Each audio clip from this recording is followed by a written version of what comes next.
Ok, salut les gars, j'espère que vous allez bien. Re-bienvenue sur ma chaîne. Je suis désolé, ça fait longtemps que j'ai pas posté sur ma chaîne. Et aujourd'hui, j'ai décidé de faire un petit podcast avec Lina. Salut! En fait, Lina est une voyageuse que j'ai rencontrée à Medellín. Et du coup, là, on est tous les deux à Medellín.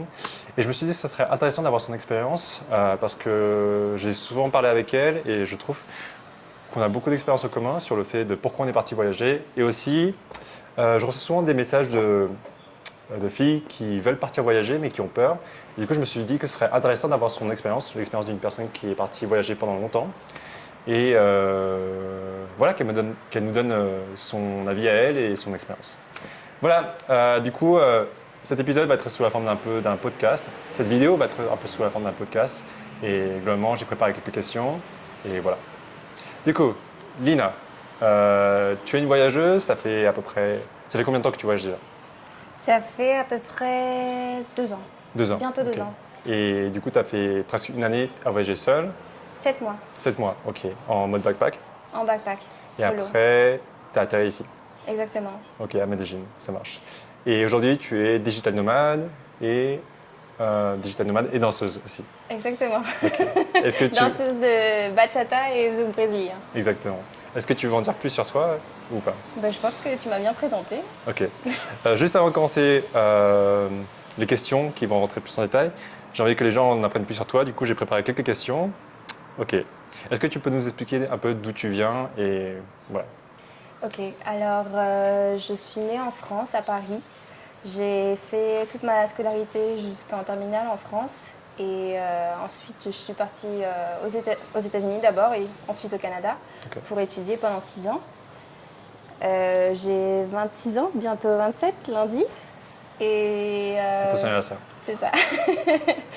Et là, j'ai toujours énormément voyagé. J'ai toujours été curieuse de voyager, de découvrir le monde. Ok. Et c'est l'une des raisons pour lesquelles je suis partie étudier à l'étranger. Et après mes études, j'ai décidé pour plusieurs raisons de voyager, notamment en solo et en backpack. Donc, ouais. Du coup, tu as étudié au Canada. Oui. Ok. Pendant combien de temps? J'ai étudié pendant 6 ans. J'ai fait 4 ans de bachelor à Montréal. 6 ans. Oui. Ok. Et 2 ans de master à Toronto. Ok. Super intéressant. Ok. Deuxième question. Si tu devais te décrire avec 3 mots, qu'est-ce que ce serait? Aventurière. Bon, ce qui s'est passé aujourd'hui, j'ai envie de dire galérienne. Qui aime se mettre dans les galères, oui. En fait, pour la petite histoire, il y a des gens qui ont voulu abandonner leur chien et du coup, Lina, elle était en colère et du coup, elle avait comment on dit, c'était vraiment De la triste, peine, de la peine de pour la le chien. tristesse, surtout pour le chien. Et Ouais. donc, Du coup, on a un petit chien là on vient d'adopter un petit chien qui fait que des bêtises, ouais. mais on le fait avec beaucoup d'amour. Ok, dernier mot. Je dirais résiliente. Résiliente. Ouais. Ok, super intéressant. Ok. Tes 3 passe-temps favoris? Alors, le sport, la gym, la danse et la cuisine. Et la cuisine. Ouais. Ok. Bien truc de français ça. Non mais c'est vrai, en plus, il n'y a que les Français qui cuisinent. C'est vrai? Mais moi, j'ai l'impression que tous les Français que je rencontre, ils cuisinent en fait, tu sais? Ouais, je pense que ça fait partie de notre culture un petit peu, Ouais. non? Carrément. Mais tu vois, donc, quand je vais dans d'autres pays, les gens, ils n'ont pas l'habitude de cuisiner. Oui, je sais que tu veux venir, mais je sais pas si j'ai le droit. J'ai le droit ou pas? Je sais Non. pas. Non, je pense que Question c'est mieux plus. non. C'est mieux que non, non? C'est mieux non. Attends, présente à la caméra. Et voilà, Du coup, Zuki. On vient juste d'adopter il y a 2 heures. Ok. Introverti ou extraverti? Ah, compliqué. Je te dirais les deux. Avant, j'étais très introvertie, mais bizarrement, depuis que je voyage, plus extravertie. En fait, je pense que j'ai mes moments. J'ai mes moments où je suis introvertie, j'ai comme ma barrière, ma batterie sociale qui est épuisée, j'ai besoin Ouais. d'être seule et j'ai pas envie de me sociabiliser. Et j'ai d'autres moments où, au contraire, je vais vers les gens, j'ai besoin de sortir, de voir des gens, Ok. Ouais, Moi, je vois. les deux. Ok. Moi aussi, plus introverti. Ouais. Ouais. En ce moment, surtout. Plus introverti. Hey, Zuki. Oh là là, c'est pas possible ça. Ouais. Un truc que les gens trouvent bizarre à propos de toi. Je dirais pas bizarre, mais je sais qu'au premier abord, j'ai l'air super froide et les gens, à chaque fois que je crée un C'est lien à cause de tes d'amitié, cernes. ouais. À chaque fois que je crée un lien d'amitié après avec eux, ils sont Ouais. genre ah punaise, mais je pensais que t'étais vraiment une salope en vrai. Ok. En fait, je pense que j'ai une poker face et les gens ils se disent ouais non, elle est pas facile d'approche ou alors elle est froide ou alors je sais pas, elle m'aime pas. Et en fait, c'est pas du tout ça, c'est juste que c'est mon expression de tous les jours. Et dans le fond, non, je suis un petit cœur d'artichaut. Ok. Je me demande si c'est pas un truc français encore, parce que du coup, moi, les gens, ils me disent, je suis intimidant au départ. C'est vrai? Ouais, ils trouvent que je suis intimidant, et ensuite, quand ils me parlent, ils disent, ah ok, je peux te voir, c'est pas comme ça maintenant. Ouais. En tout Hmm, cas, en France, tu sais, on a ce ouais. truc, Ce truc où on met une distance, une barrière avec ouais, les gens. avec les gens. Parce que c'est ce que j'ai ressenti avec toi quand je t'ai rencontré. J'ai Ouais. senti que genre tu te mélangeais pas avec tout le monde et que Ah, tu moi, je fais mettais. beaucoup ça maintenant. Ouais. Ouais, genre, avant, quand j'ai commencé à voyager, j'étais super ouvert à tout le monde. Et au bout d'un moment, je crois que j'ai commencé à en avoir marre. Et du coup, maintenant, je mets toujours une barrière parce que. Mais de toute façon, tu peux pas t'ouvrir à tout le monde. Ouais. Et t'ouvrir à tout le monde, c'est s'ouvrir à n'importe qui. Donc, Ouais. Et du coup, maintenant, j'attends plus que les gens ils fassent le premier pas. Et si les gens ils font le premier pas, ouais. que j'aime bien. Donc. Ok. Ton plus grand rêve? Mon plus grand rêve, je te dirais de continuer à faire ce que j'aime, c'est-à-dire voyager, danser et d'être libre en fait. De Ok. Là, tu dirais que tu vis ton rêve? plus ou moins, ouais. Ok. Intéressant. Et ton plus grand défi en ce moment? Le plus grand défi, bah, c'est relié à ça aussi, c'est d'un point de vue économique, être libre en fait. Ok. Ne pas avoir à se soucier et, euh, et ouais, genre avoir cette liberté économique, Ok. financière. On va reparler de ça dans la deuxième Ouais, partie pour que tu puisses donner ton expérience sur la partie économique du bien voyage. sûr. Ok. Euh, du coup, on va commencer sur la partie où tu étais avant en France. Ok, Et du coup, j'ai envie qu'on revienne en arrière un petit peu à la Lina de un an avant son départ en voyage. donc Et plutôt au Canada. ok, au Canada. Ouais, Ok. Et si tu peux nous décrire comment elle était, ce qu'elle vivait à ce moment-là, les ok, questions qu'elle se posait, un peu ton histoire en fait. d'accord. Alors, avant de voyager, j'étais à Toronto, c'était en pleine pandémie. Ok. J'étais en train de compléter mon master. C'était horrible. J'étais dépressive. Ok. J'ai détesté mes années de master, j'ai détesté mon master. Je comprenais pas pourquoi j'étudiais ça. En fait, j'ai réalisé que c'était pas du tout ce que je voulais faire. Pourquoi tu as choisi ce master-là? En fait, j'ai commencé par un bachelor en sciences politiques et Ok. franchement, j'ai adoré, j'ai trouvé ça super intéressant. Et mon rêve, c'était de travailler dans les ambassades, de devenir diplomate. Ok. Donc, après le bachelor, j'ai poursuivi avec un master en affaires internationales. Et là, c'était une catastrophe. Je me suis rendu compte que c'était vraiment pas ce que je voulais faire. Ça m'a mis une grosse claque dans la gueule au point d'en devenir dépressive, en plus de d'autres facteurs externes comme le Covid, le fait d'être enfermé, le fait d'être au Canada et que l'hiver dure 6 mois, qu'il y ait 1 mètre de neige quand tu te lèves le matin, il faut que tu déneiges devant chez toi, le froid, le fait qu'à 3 heures de l'après-midi, pratiquement déjà, il fait nuit tous les jours. C'est vrai que mentalement, c'était très dur. C'était comment le Covid au Canada? C'était très dur. C'est l'un des pays qui avait le plus de restrictions, il me semble. Et c'est l'un des pays qui a réouvert ses frontières et qui a enlevé les restrictions Très vite en ou dernier. en dernier? En dernier, ouais. Ok. Et non, je me souviens que je pleurais pratiquement tous les jours. J'ai été tous les jours pendant 8 heures minimum devant mon ordinateur, solo, Ouais. à étudier un master avec des gens, des étudiants, des collègues de classe que j'avais jamais rencontrés, que j'avais rencontrés juste à travers un ordinateur. Et bon, j'imagine que ça a été le cas pour beaucoup d'étudiants à cette période-là. Mais c'est vrai que mentalement, c'était super difficile. Surtout pour... c'est ça qui est bizarre, c'est qu'à cette époque-là, j'étais très introvertie. Mais... et on peut se dire que ça m'aurait pas dérangé, tu vois, de pas voir de personne, d'être isolée, d'être enfermée. Mais ça a été tout le contraire. Au point que maintenant, quand je reste trop longtemps, je peux pas déjà rester trop longtemps enfermée chez moi. Il faut que je sorte minimum 1 fois par jour. Ok. Et je ne peux pas rester trop longtemps sans contact avec le monde externe, en fait. Sans parler à d'autres Du personnes, coup, sans rencontrer du monde. Tu dirais que le Covid, ça t'a rendu plus extraverti? Exactement. Ok. Ok. Et du coup, tu vivais seule à cette époque-là? Je vivais avec deux roommates, De roommate? deux personnes avec qui je partageais l'appartement. Mais encore une fois, comme on était en période de Covid, elles n'étaient pas tout le temps dans l'appartement parce qu'elles rentraient chez elles pour essayer d'économiser de l'argent. Et puis finalement, on avait un bail de 1 an et on n'a pas continué. On a arrêté au bout de 6 mois parce qu'on s'est dit, bah, autant chacun rentre chez soi, quoi. Ouais, ouais. Et avant de ça, c'est quoi qui t'a poussé à partir au Canada, par exemple? Alors, j'ai toujours voulu étudier dans une langue étrangère, notamment l'anglais. Et le système d'éducation en France ne me plaisait pas. Je me voyais pas entreprendre des études en France. Donc je te dirais que la raison première, c'est étudier dans une école anglophone. Et la seconde, bah, une soif et une envie de voir ailleurs ce qui se passe Ok. et peut-être de compliquer les choses parce que j'ai cette tendance-là. Ok. Mais c'est bizarre parce que tu vois, du coup, il y a beaucoup d'étudiants qui diraient que c'est un peu le rêve, tu vois, tu pars étudier dans un autre pays, dans un truc au Canada, tu vois, Ouais, plutôt qu'en France. Il y a beaucoup de personnes qui seraient genre heureux de cette situation-là. ouais. Mais Mais- toi, vraiment, t'as pas du tout aimé. C'est le Canada que t'as pas aimé ou c'est genre Ah non, les mais études? moi j'ai adoré le Canada. Ok. J'ai beaucoup aimé le Canada. C'est juste le master que j'ai pas aimé. Et Ok.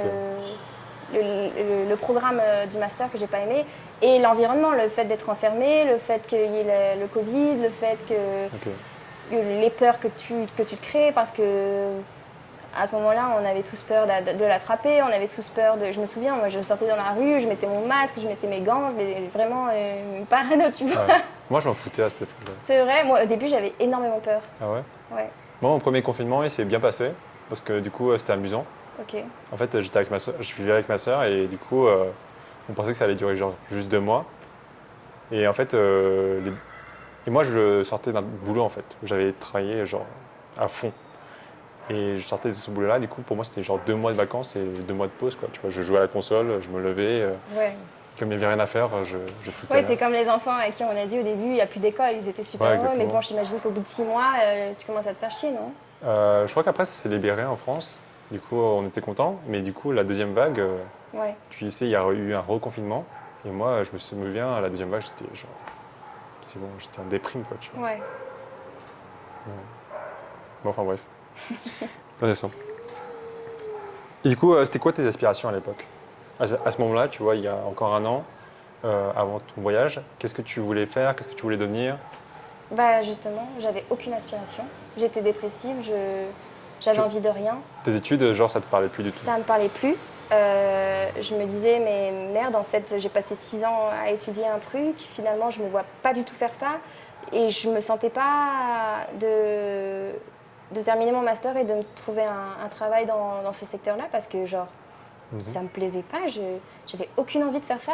Et non, pour revenir à ta question, j'avais aucune aspiration. J'étais dépressive. Ok. Je voulais plus me lever de mon lit le matin. Je comprenais pas pourquoi je me levais. Je voyais pas de but ni de sens à ma vie. Vraiment une période noire où Et ça se traduisait comment en vrai dans ta vie? bah, je pleurais tous les jours. J'avais envie de rien. J'étais Ok. triste. Je faisais pas de sport alors que j'adore le sport, que je suis Ouais. super sportive. Je Rien, je regardais dans le vide, j'attendais que le temps passe et c'était vraiment dur. T'as essayé de trouver des solutions, genre t'as recherché sur Google des trucs comme ça ou J'ai essayé de me faire aider avec des psychologues, des professionnels de la santé mentale. ouais. Du Mais coup ça donnait quoi? Qu'est-ce qu'ils te disaient? ben, en fait, à cette période-là, il y avait une saturation de ces services-là, en fait. Ouais. Donc, j'ai pas senti que ça m'avait servi, j'ai pas senti que ça m'avait aidé. Ok. Euh, ouais. Ok. Et du coup, juste avant ton voyage, tu dirais que c'est quel aspect de ta vie qui te posait le plus problème? Alors, avant le voyage et avant la dépression et la réalisation de... Non, juste avant ton départ. C'était quoi les aspects de ta vie qui te... Tu sentais qu'il fallait absolument que ça change, quoi. Bah, tout. Tout? D'un point de vue professionnel, je me disais, tu t'es trompée, ma pauvre fille, on va dans une direction totalement différente. D'un point de vue personnel, bah, j'étais loin de ma famille. J'étais inquiète par rapport à eux, par rapport à leur bien-être et leur santé. T'avais un copain à l'époque? À l'époque, oui, mais la première année de Covid, oui, la deuxième, non. Ah ok, d'accord. Du coup, tu t'es séparé durant le Covid. Ouais, Ok. ouais. Et ça n'a pas aidé non plus, je pense. Ok. Donc là, on est avant le Covid. T'es dans ta chambre, ça va pas du tout. T'es en train de pleurer tous les jours. Ouais, Et tu vois plus d'avenir dans ton travail, dans tes relations peut-être aussi? aussi, ouais. Ouais. J'ai plus aucun plaisir à parler à qui que ce soit, en fait. Ouais. J'ai envie de rien. Les dates non plus. Non, pas Ok. du tout. Ok. Et t'arrives à ce point-là, et c'est quoi qui te fait dire, comment tu trouves une solution? C'est quoi la solution qui s'est offerte à toi? Ok. Donc je me souviens que je venais de finir mon dernier cours de master Mhm. et je ne pouvais plus rester enfermée au Canada. Du coup, les frontières venaient de réouvrir et je suis partie voir ma sœur aux États-Unis. Et j'ai fait la rencontre de ce Français qui était en train de voyager. Mhm. Et en fait, il me parlait de ses voyages, il me parlait de ce qu'il avait vu, etc. Il avait fait le tour du Mexique. Et je ne sais pas pourquoi, mais quand j'en parlais, j'avais à nouveau cette envie de bouger, cette soif d'apprendre, tu sais, ce feu interne que tu as en toi et qui te donne envie d'avancer et de faire quelque chose de Ouais. ta vie. Et à chaque fois que je parlais de ça, genre à nouveau j'avais la banane, je souriais et genre j'avais encore envie de vivre finalement, tu vois, parce Mhm. qu'au bout d'un moment, quand tu n'as plus envie de te lever le matin, qu'il n'y a aucun sens à ce que tu fais, que tu trouves pas que ce que tu fais te plaise, Ouais. t'as pas envie de vivre, quoi. Ouais, ouais. Tu sais, tu commences à avoir des pensées noires et tout. Ah ouais, je sais. Tu penses même au suicide. Tu vois. C'est ça, clairement. Moi, j'avais l'histoire. C'est pas que je voulais me suicider, mais genre, je me disais, bon, ça sert à quoi de vivre au final? C'est Tu vois. ça, que tu sois là ou non, bah ça change pas Ouais. grand-chose, j'ai l'impression. C'est Mhm. ça que je me disais, moi. Ok. Et en parlant avec ce gars, d'ailleurs, qui s'appelle Mathieu. Ah ok. Bon, il y a beaucoup de Mathieu hein, Ouais. en France. Attends, je vérifie juste si ton micro est bien mis. Ok. On était en train de parler et tout, et moi je lui disais, oh, mais j'aimerais trop faire ce que tu fais, c'est trop cool et tout. Et un jour il m'a dit, bah rejoins-moi quand tu finis. Tu sais, il me restait un examen, je crois. Et il m'a dit, quand tu finis ton examen, si tu veux, tu me rejoins. Et puis on fait un bout de chemin ensemble. Où ça? Bah, dans son voyage, là où il serait à ce Ah oui, moment-là, tu là où il vois. serait. Ok. Parce qu'il avait déjà fait le Mexique et il comptait aller progressivement vers le sud. Et moi au début je disais mais non, et tu sais, dans ta tête tu te mets automatiquement des barrières, tu te dis non mais c'est pas possible et tout. Et en fait, et en réfléchissant je me suis dit et pourquoi pas? Une fois que tu as fini ton master, et pourquoi pas? Pourquoi est-ce que tu vas pas voyager? Pourquoi est-ce que tu dois faire comme tout le monde? Pourquoi est-ce que tu dois te trouver un taf et ça y est, rentrer dans le monde du travail Ouais. et ci et ça? Et en fait, j'avais la chance d'avoir bossé pendant mes études et donc du coup d'avoir économisé de l'argent. Mhm. Donc d'un point de vue financier, c'était pas une barrière. Ok. Les seules barrières que j'avais, c'était celles que je me mettais dans la tête en fait. Et une fois que j'ai compris ça et que j'ai réussi à m'en débarrasser, bah, j'ai sauté le pas et je lui ai dit je te rejoins. Ok. Quand tu parles de barrière mentale que tu avais dans la tête, c'était quoi les excuses que tu avais pour pas le faire? C'était quoi les peurs que tu avais genre juste avant de partir? Mais déjà de voyager seule en tant que nana en Amérique latine avec tous les stéréotypes qu'il y a, avec toutes les histoires qu'on entend et qui sont pas du tout vraies.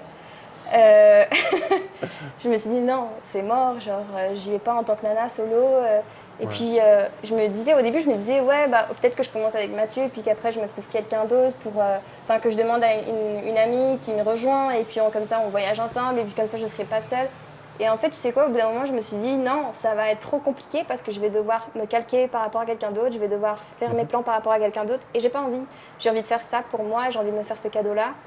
J'ai envie de faire ça pour aller mieux, donc je vais le faire seule, peu importe ce que ça va me coûter, tu vois. Mhm. Et Je comprends. au début, c'était dur, parce que... Non, en fait, au début, c'était pas si dur que ça. Parce que j'étais avec Mathieu quand j'ai commencé. Ok. Mais une fois que nos chemins se sont séparés, je pensais que ça allait être dur, et il y a eu des moments où c'était dur. Mais en fait, quand tu vas dans des pays comme ça, quand tu voyages et que tu vas en hostel, tu rencontres tout le temps des gens. Tu es Ouais. en permanence avec de nouvelles personnes, tu fais en permanence des nouvelles rencontres. Et au point que, à la fin de la semaine, t'as pas eu un moment à toi, tu vois, et t'as juste envie de passer un moment tout Ouais, je sais, seul. moi parfois dans les hostels, je m'enfermais dans ma chambre et je Ouais, c'est ça. Ne me parlez pas, s'il vous plaît. Il y a quand même des gens qui faisaient « Ah, salut, comment ça va ?» Ouais, c'est ça. Donc, bon, les moments qui étaient plus durs, c'est quand tu penses à ta famille, qui te manque, et ci et ça. Ouais. Mais du coup, tu n'es jamais rentré en France en ton temps? Si, je suis rentrée à la fin de mon voyage. Ok, d'accord. Je suis rentrée à la fin de mon voyage. Donc, j'ai commencé par le Guatemala, ensuite, je suis allée au Brésil. Ensuite, du Brésil, je suis allée en Colombie. Bon, Ok. en Colombie, j'ai eu un énorme coup de cœur. Je suis tombée complètement amoureuse du pays et je voulais y rester. Mais je me suis dit, non, tu continues, tu as commencé, tu continues ton voyage. Donc, Ouais. ensuite, j'ai été au Panama, au Mexique, au Nicaragua. Tu as fait un gros saut, tu vois. Tu as C'est ça.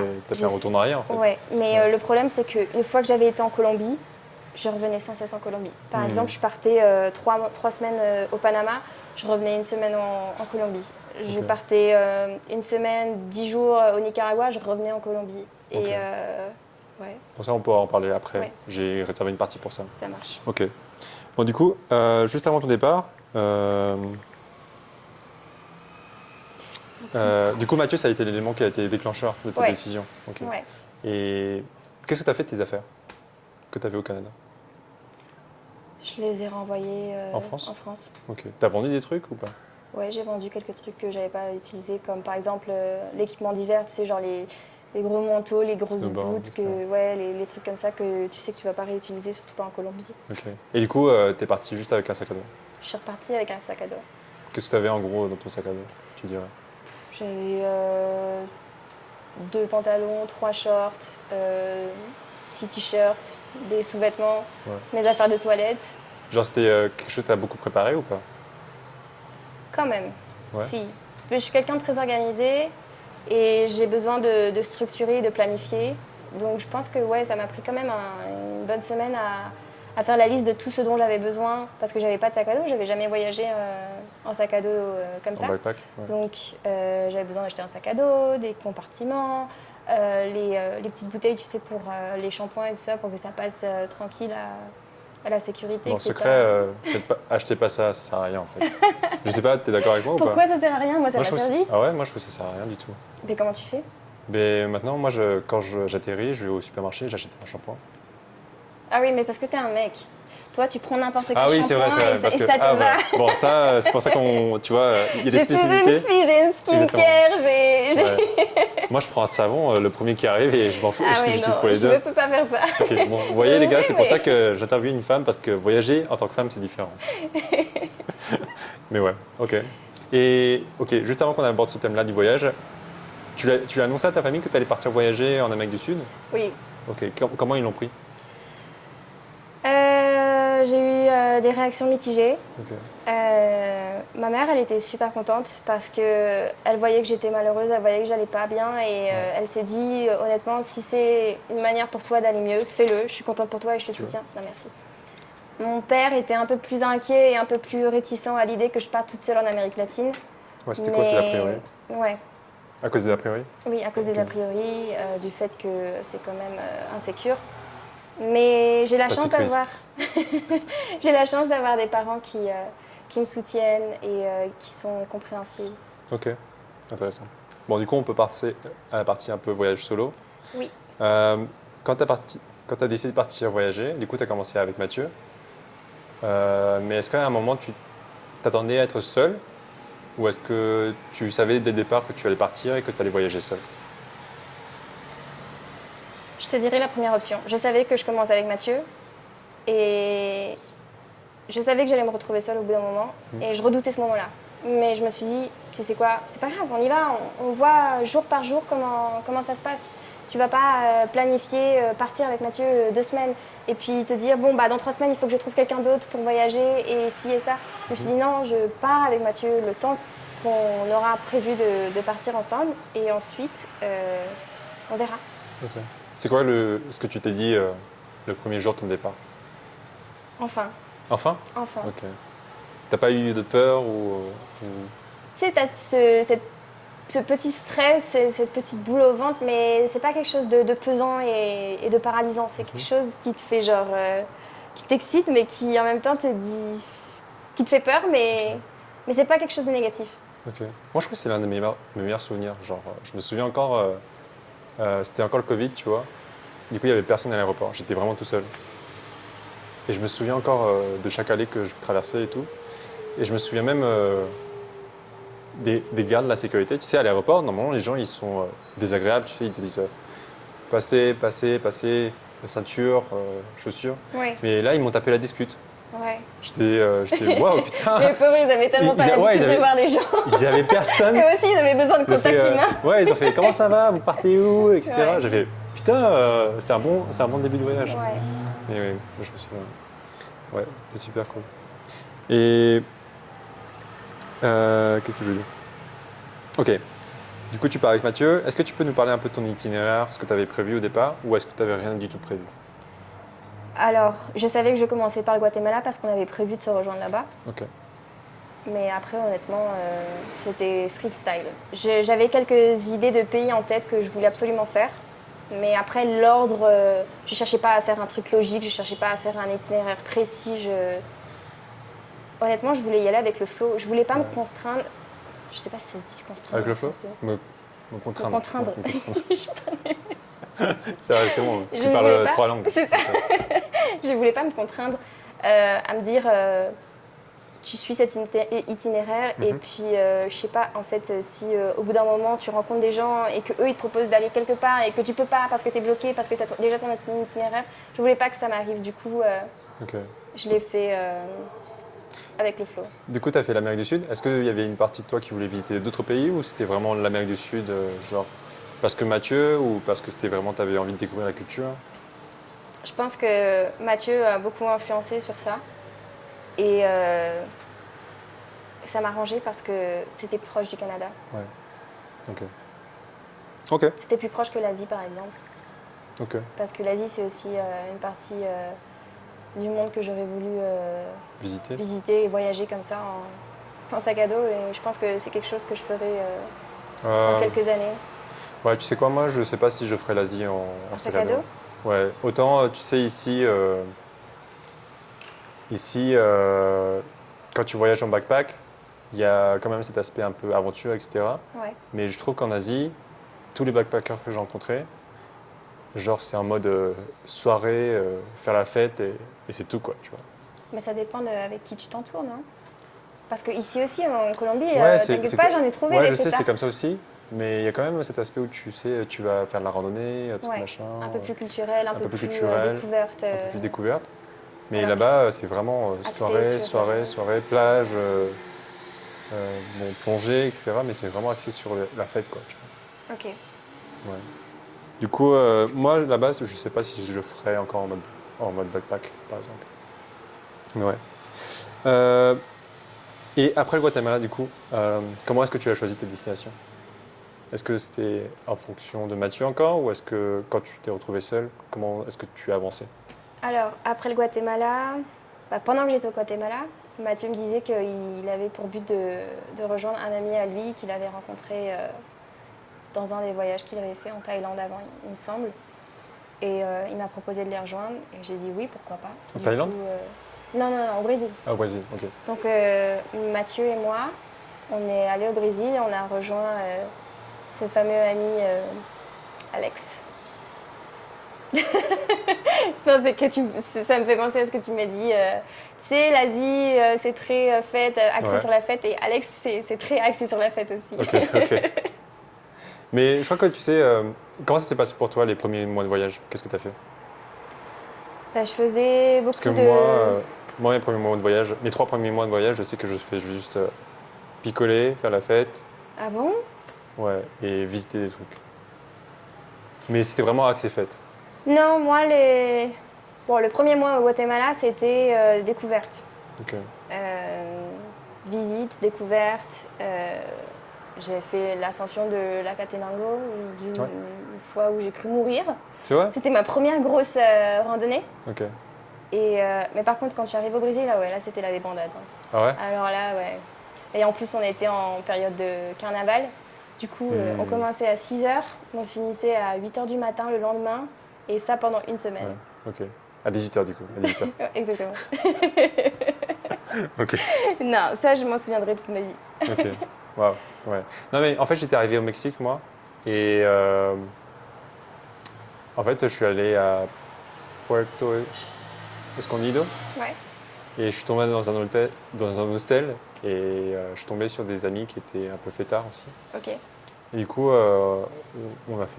j'ai fait que ça. Et puis au début, j'avais besoin parce que je sortais du Covid, tu sais. Ouais. T'avais besoin de profiter, J'avais de besoin de profiter, t'amuser. me lâcher, rencontrer des personnes, Ouais. etc. Après, je pense que ça dépend du groupe de personnes avec qui tu voyages et des intérêts qu'ils ont Ouais. Mais moi, je crois que ça dépend plus du mode de voyage que tu as en fait. aussi.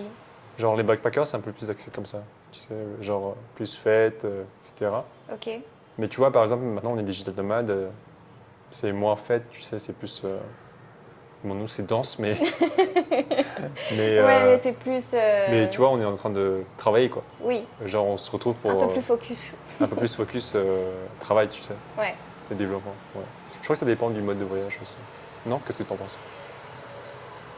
Je pense que oui, effectivement, ça dépend du mode de voyage, mais ça dépend surtout. Moi, de mon point de vue perso, ça dépend surtout des personnes avec qui tu voyages Ok. et de leurs intérêts. Si leur intérêt, comme toi, ton intérêt était de sortir du Covid, de profiter, de te lâcher, de rencontrer des gens et de t'amuser, bah, tu vas être influencé à faire la même chose qu'eux parce que vous voyagez ensemble, vous vivez ensemble, vous Ouais. planifiez vos journées ensemble et donc du coup vous finissez par faire les mêmes choses ensemble. Mhm.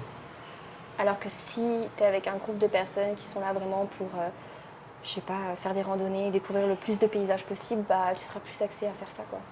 Ouais. Ouais, je suis d'accord. Ouais. Et ok, avant de poser ces questions-là, est-ce que tu peux nous raconter une expérience de voyage qui t'a particulièrement marqué pendant ces 7, 8 mois? Ou qui t'a particulièrement touché, ou un paysage que...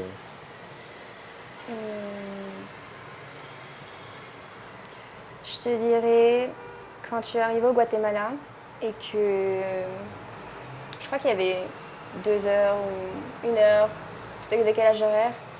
Et je me souviens, ma première nuit en hostel, on était vers le volcan Mhm. et le lac Atitan. Atitlan. Et ça, c'est ça. Et ça. Exactement. Et l'hostel était magnifique. Il donnait sur le lac. C'est quel hostel? Je sais plus. C'est Si pas... tu me dis un nom, peut-être que. Putain, moi j'en connais un qui... Il faut prendre un bateau pour y aller, Oui, et t'arrives, et c'est ça. ensuite t'as un bar sur la droite. Il me semble, ouais. Ouais, c'est ça? Ouais. Ok. Et il y a une espèce de grande terrasse Ouais, ouais, c'est avec ça. des sièges et tout. Ouais, Ouais, c'est ça. ok, c'est ça aussi. C'est Je connais, celui-là. je connais. Et en fait, la première nuit, je crois que j'étais tellement excitée à l'idée de commencer à voyager que je me suis levée à 5 heures du matin. Ah ouais, ouais, ouais. Ça je Je me connais suis aussi. levée à 5 heures du matin et je me dis, punaise, mais qu'est-ce que je fous à 5 heures du matin? Et en fait, je sors de ma chambre et je vois le lac et Le lever de soleil? le lever de soleil, le Ouais. soleil qui commence à se lever. Et je me dis, waouh! Et le truc, c'est que je me dis, punaise, je vais être la seule comme une idiote à regarder le lever du soleil. Et en fait, il y avait plein de gens dehors Ah ouais? qui étaient en train de regarder le lever du soleil. Et c'était magnifique, c'était super calme, il y avait les oiseaux qui chantaient. Et vraiment, je me suis dit, waouh! Et, euh, et ça, c'est un truc que j'ai jamais fait. En dehors des voyages, je me suis jamais levée un jour à 5 heures du matin juste pour regarder le lever du soleil et admirer la nature. Ouais, ouais, j'imagine. Ouais. Et je me souviens aussi, mes premiers jours de voyage, je me levais genre super tôt le matin. Et ouais, parce que t'es content, quoi. Ouais, c'est ça, t'es excitée, t'as hâte de commencer ta Ouais. journée. Genre, en France, tu restes parce que t'as pas envie de commencer ta journée, mais Ouais, il fait froid dehors, il fait gris, tu te dis punaise, il va y t'as avoir envie de commencer. les bouchons. Ouais. D'ailleurs, quand tu as voyagé, tu restais en hostel? Oui, Ok, tout le temps en hostel? tout le temps en hostel. Ok. C'est quoi ton expérience des hostels en général? Honnêtement, j'ai adoré. Vers la fin, j'en avais marre et j'étais en hostel et en dortoir.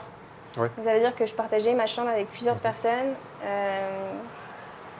Et au début, un petit peu d'appréhension aussi parce que tu te dis putain, avec qui je vais me retrouver dans la chambre. J'espère que c'est pas des gros dégueulasses, j'espère que c'est pas Ouais. des gens bizarres ici et ça. Et après, non, franchement, à chaque fois, je tombais sur des super personnes, des gens trop cool, avec qui on discutait pendant des heures, on planifiait des choses ensuite pour faire ensemble pendant les journées. Et par contre, vers la fin de mon voyage, j'en avais marre. Genre, je voulais avoir ma propre chambre, avoir mon intimité et être tranquille, tu vois. Si j'ai envie de me réveiller à 10 heures le lendemain, j'ai pas un tel qui me réveille parce qu'il doit il doit prendre un shuttle ou il a son avion à je Ouais, sais ça pas quelle c'est heure. trop chiant ça. Le truc à 5h du matin, tu vois, t'es là en C'est train de ça. dormir et eux ils font leur valise, parfois ils Ouais. allument la lumière. Ou alors ceux qui rentrent à 4 heures du matin de boîte ou de soirée et Ouais. qui font du bruit et qui allument la lumière parce qu'ils sont complètement bourrés. Non, Ouais. Tu sais, ils essaient d'être silencieux en c'est disant ça. genre, t'as du dentifrice. Mais, et du coup, au niveau hygiène, est-ce que tu penses que c'était correct en manière générale ou pas? Honnêtement, oui. Ok. Je pense que je m'estime chanceuse là-dessus. Je suis pas tombée sur des gens qui manquaient d'hygiène ou qui, en tout cas, qui n'avaient pas l'air de manquer d'hygiène. Et dans tous les cas, je pense que s'il y avait un truc dégueulasse, je me serais pas tue. Ok. Je l'aurais dit. Il y a une abonnée qui m'a envoyé un message récemment pour me parler. Tu sais, elle a fait une expérience en hostel en Allemagne, je crois. Ouais. Et en fait, elle n'a pas du tout apprécié parce que je crois qu'elle pouvait pas. Elle n'arrivait pas à se connecter facilement avec des gens, Ok. du coup. Est-ce que. Toi, qu'est-ce que tu penses de cette expérience-là, par exemple? Je pense que ça dépend de avec qui tu tombes encore une fois et de comment tu approches les gens en fait. Si tu arrives dans une pièce et t'attends que tout le monde vienne te parler parce que tu es la nouvelle de l'hostel et que tu dis je vais faire aucun effort pour aller vers les autres, Ouais, évidemment ça va être compliqué de connecter et de partager avec les gens. ouais, Mais si tu fais l'effort et que tu es souriant et que tu es de bonne volonté, en général, je vois pas pourquoi les ouais, gens ne chercheraient pas à apprendre à te connaître et à connecter avec toi. ouais. Surtout, bon, moi, quand je suis arrivé en hostel, j'ai pris l'habitude de serrer les mains, tu sais. Ok. Enfin, de dire bonjour à tous ceux qui sont dans mon dortoir et juste de demander d'où ils viennent. Ouais, bah tu vois, ça, rien que ça, je pense que ça fait la différence. Ouais, Si tu arrives dans une chambre, dans un dortoir et que tu prends la peine de saluer chacune des personnes qui est à l'intérieur, je pense que tu vas donner une bonne impression et ça va leur donner envie d'apprendre à te connaître ouais. et de te parler. Après, moi, par rapport à ton expérience, je sais que moi, par exemple, j'ai eu des expériences différentes. Enfin, l'ambiance est différente en Europe que En Amérique en latine. Amérique latine. Parce que en Europe, je crois que c'est quand même un. Tu sais, les hostels, c'est quand même des trucs pas chers. Et je Ouais. pense que c'est des voyageurs qui essayent de. À petit budget, tu sais, c'est pas vraiment des backpackers ou des gens comme ça, c'est plus des gens qui essayent de voyager à petit budget. Ok. Surtout dans les pays genre Allemagne, pays comme ça. Par contre, en Amérique du Sud, c'est plus des gens qui sont là pour voyager, pour découvrir le pays. Et du coup, pour eux, ils ont envie de rencontrer du monde, en fait, tu sais. Alors que dans les hostels, moi j'avais fait un hostel en Allemagne aussi, et c'était aussi un peu. Enfin, j'ai fait quelques hostels en Allemagne, en Hollande. Non, c'est Pays-Bas, Pays-Bas. Et je sais que l'ambiance était tellement différente de ce que j'ai vécu à l'étranger, quoi. Ok. Ouais, Je peux pas te dire, j'ai ok. pas. Bon, c'est pour répondre à cet abonné, du coup, faut pas qu'elle se fie à cette expérience-là. Je pense que si elle va à l'étranger, plus loin, euh, ce sera différent, quoi, comme ambiance. Ouais. De Ouais, toute façon, c'est différent partout. Tu retrouves ouais, dans chaque pays. jamais la même ambiance, tu retrouves jamais la même expérience, je Ouais. pense. Après, les hostels en Asie, moi, c'est un truc, c'est une expérience. Franchement, chaque hostel, c'est une expérience. Pourquoi? Parce que parfois, tu as des hostels qui sont super luxueux, tu sais, avec piscine, jacuzzi, sauna. Ok. Tu as des trucs. Ouais, c'est haut de gamme à chaque fois. Et du coup, le prix est différent des Non, hostels. ça reste pour des prix assez basiques, tu vois, que Ok. tu trouverais ici en Amérique du Sud. Tu vois, en Amérique du Sud, je sais qu'avant, il n'y avait pas beaucoup d'hostels. Moi, quand j'ai commencé à voyager, il y a 3 ans, il n'y avait pas beaucoup d'hostels qui avaient des rideaux, tu sais, par exemple. Dans les lits. Ouais, dans les lits. Ok. Maintenant, ça commence à se démocratiser un peu plus en Amérique du Sud. Mais en Asie, c'est genre, t'as des cabines, quoi. C'est des Ouais. cabines pour C'est. toi. Et t'as presque des tiroirs, t'as un pad. Moi, je suis allé en Thaïlande, j'avais un truc. Ils avaient fait un design de navette spatiale. Ok. Et du coup, j'avais une porte qui s'ouvrait avec une carte. Et Waouh. ensuite, dedans, je pouvais choisir la couleur du LED. J'avais un iPad, tu vois, pour moi. Trop stylé. Ouais, ouais. Du coup, Mais j'avais c'est fait une un expérience hostel. différente. J'avais fait un hostel comme ça, je crois, au Mexique, un petit peu plus sophistiqué, Ouais, avec le système de cartes et ci et ça. Mais dans la plupart des hostels où j'ai été en Amérique latine, il y avait des rideaux et ok, un minimum d'intimité. ok. Non, moi, quand j'ai commencé à voyager, non, c'était tout le monde. Tu voyais Quand tout, est-ce que quoi. tu as commencé? Bah, il y a 3 ans. Ouais, C'était après le Covid, juste après la fin du Covid. d'accord. Ouais. Du coup, à ce moment-là.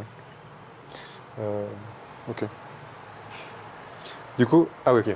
Bah, du coup, est-ce qu'il y a un moment où quelque chose de vraiment embarrassant s'est passé pour toi durant ton voyage? Embarrassant dans quel Ou sens? embarrassant, genre tu t'es senti gêné ou alors vraiment ça t'a fait chier quoi.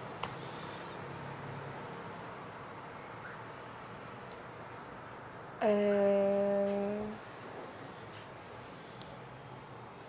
Là, tout de suite, comme ça, je vois pas trop. Non. Ah si. À un moment, je vais aux douches. C'était des douches, du coup, publiques, parce Ouais. à partager avec d'autres personnes. Et j'oublie ma serviette. Ok.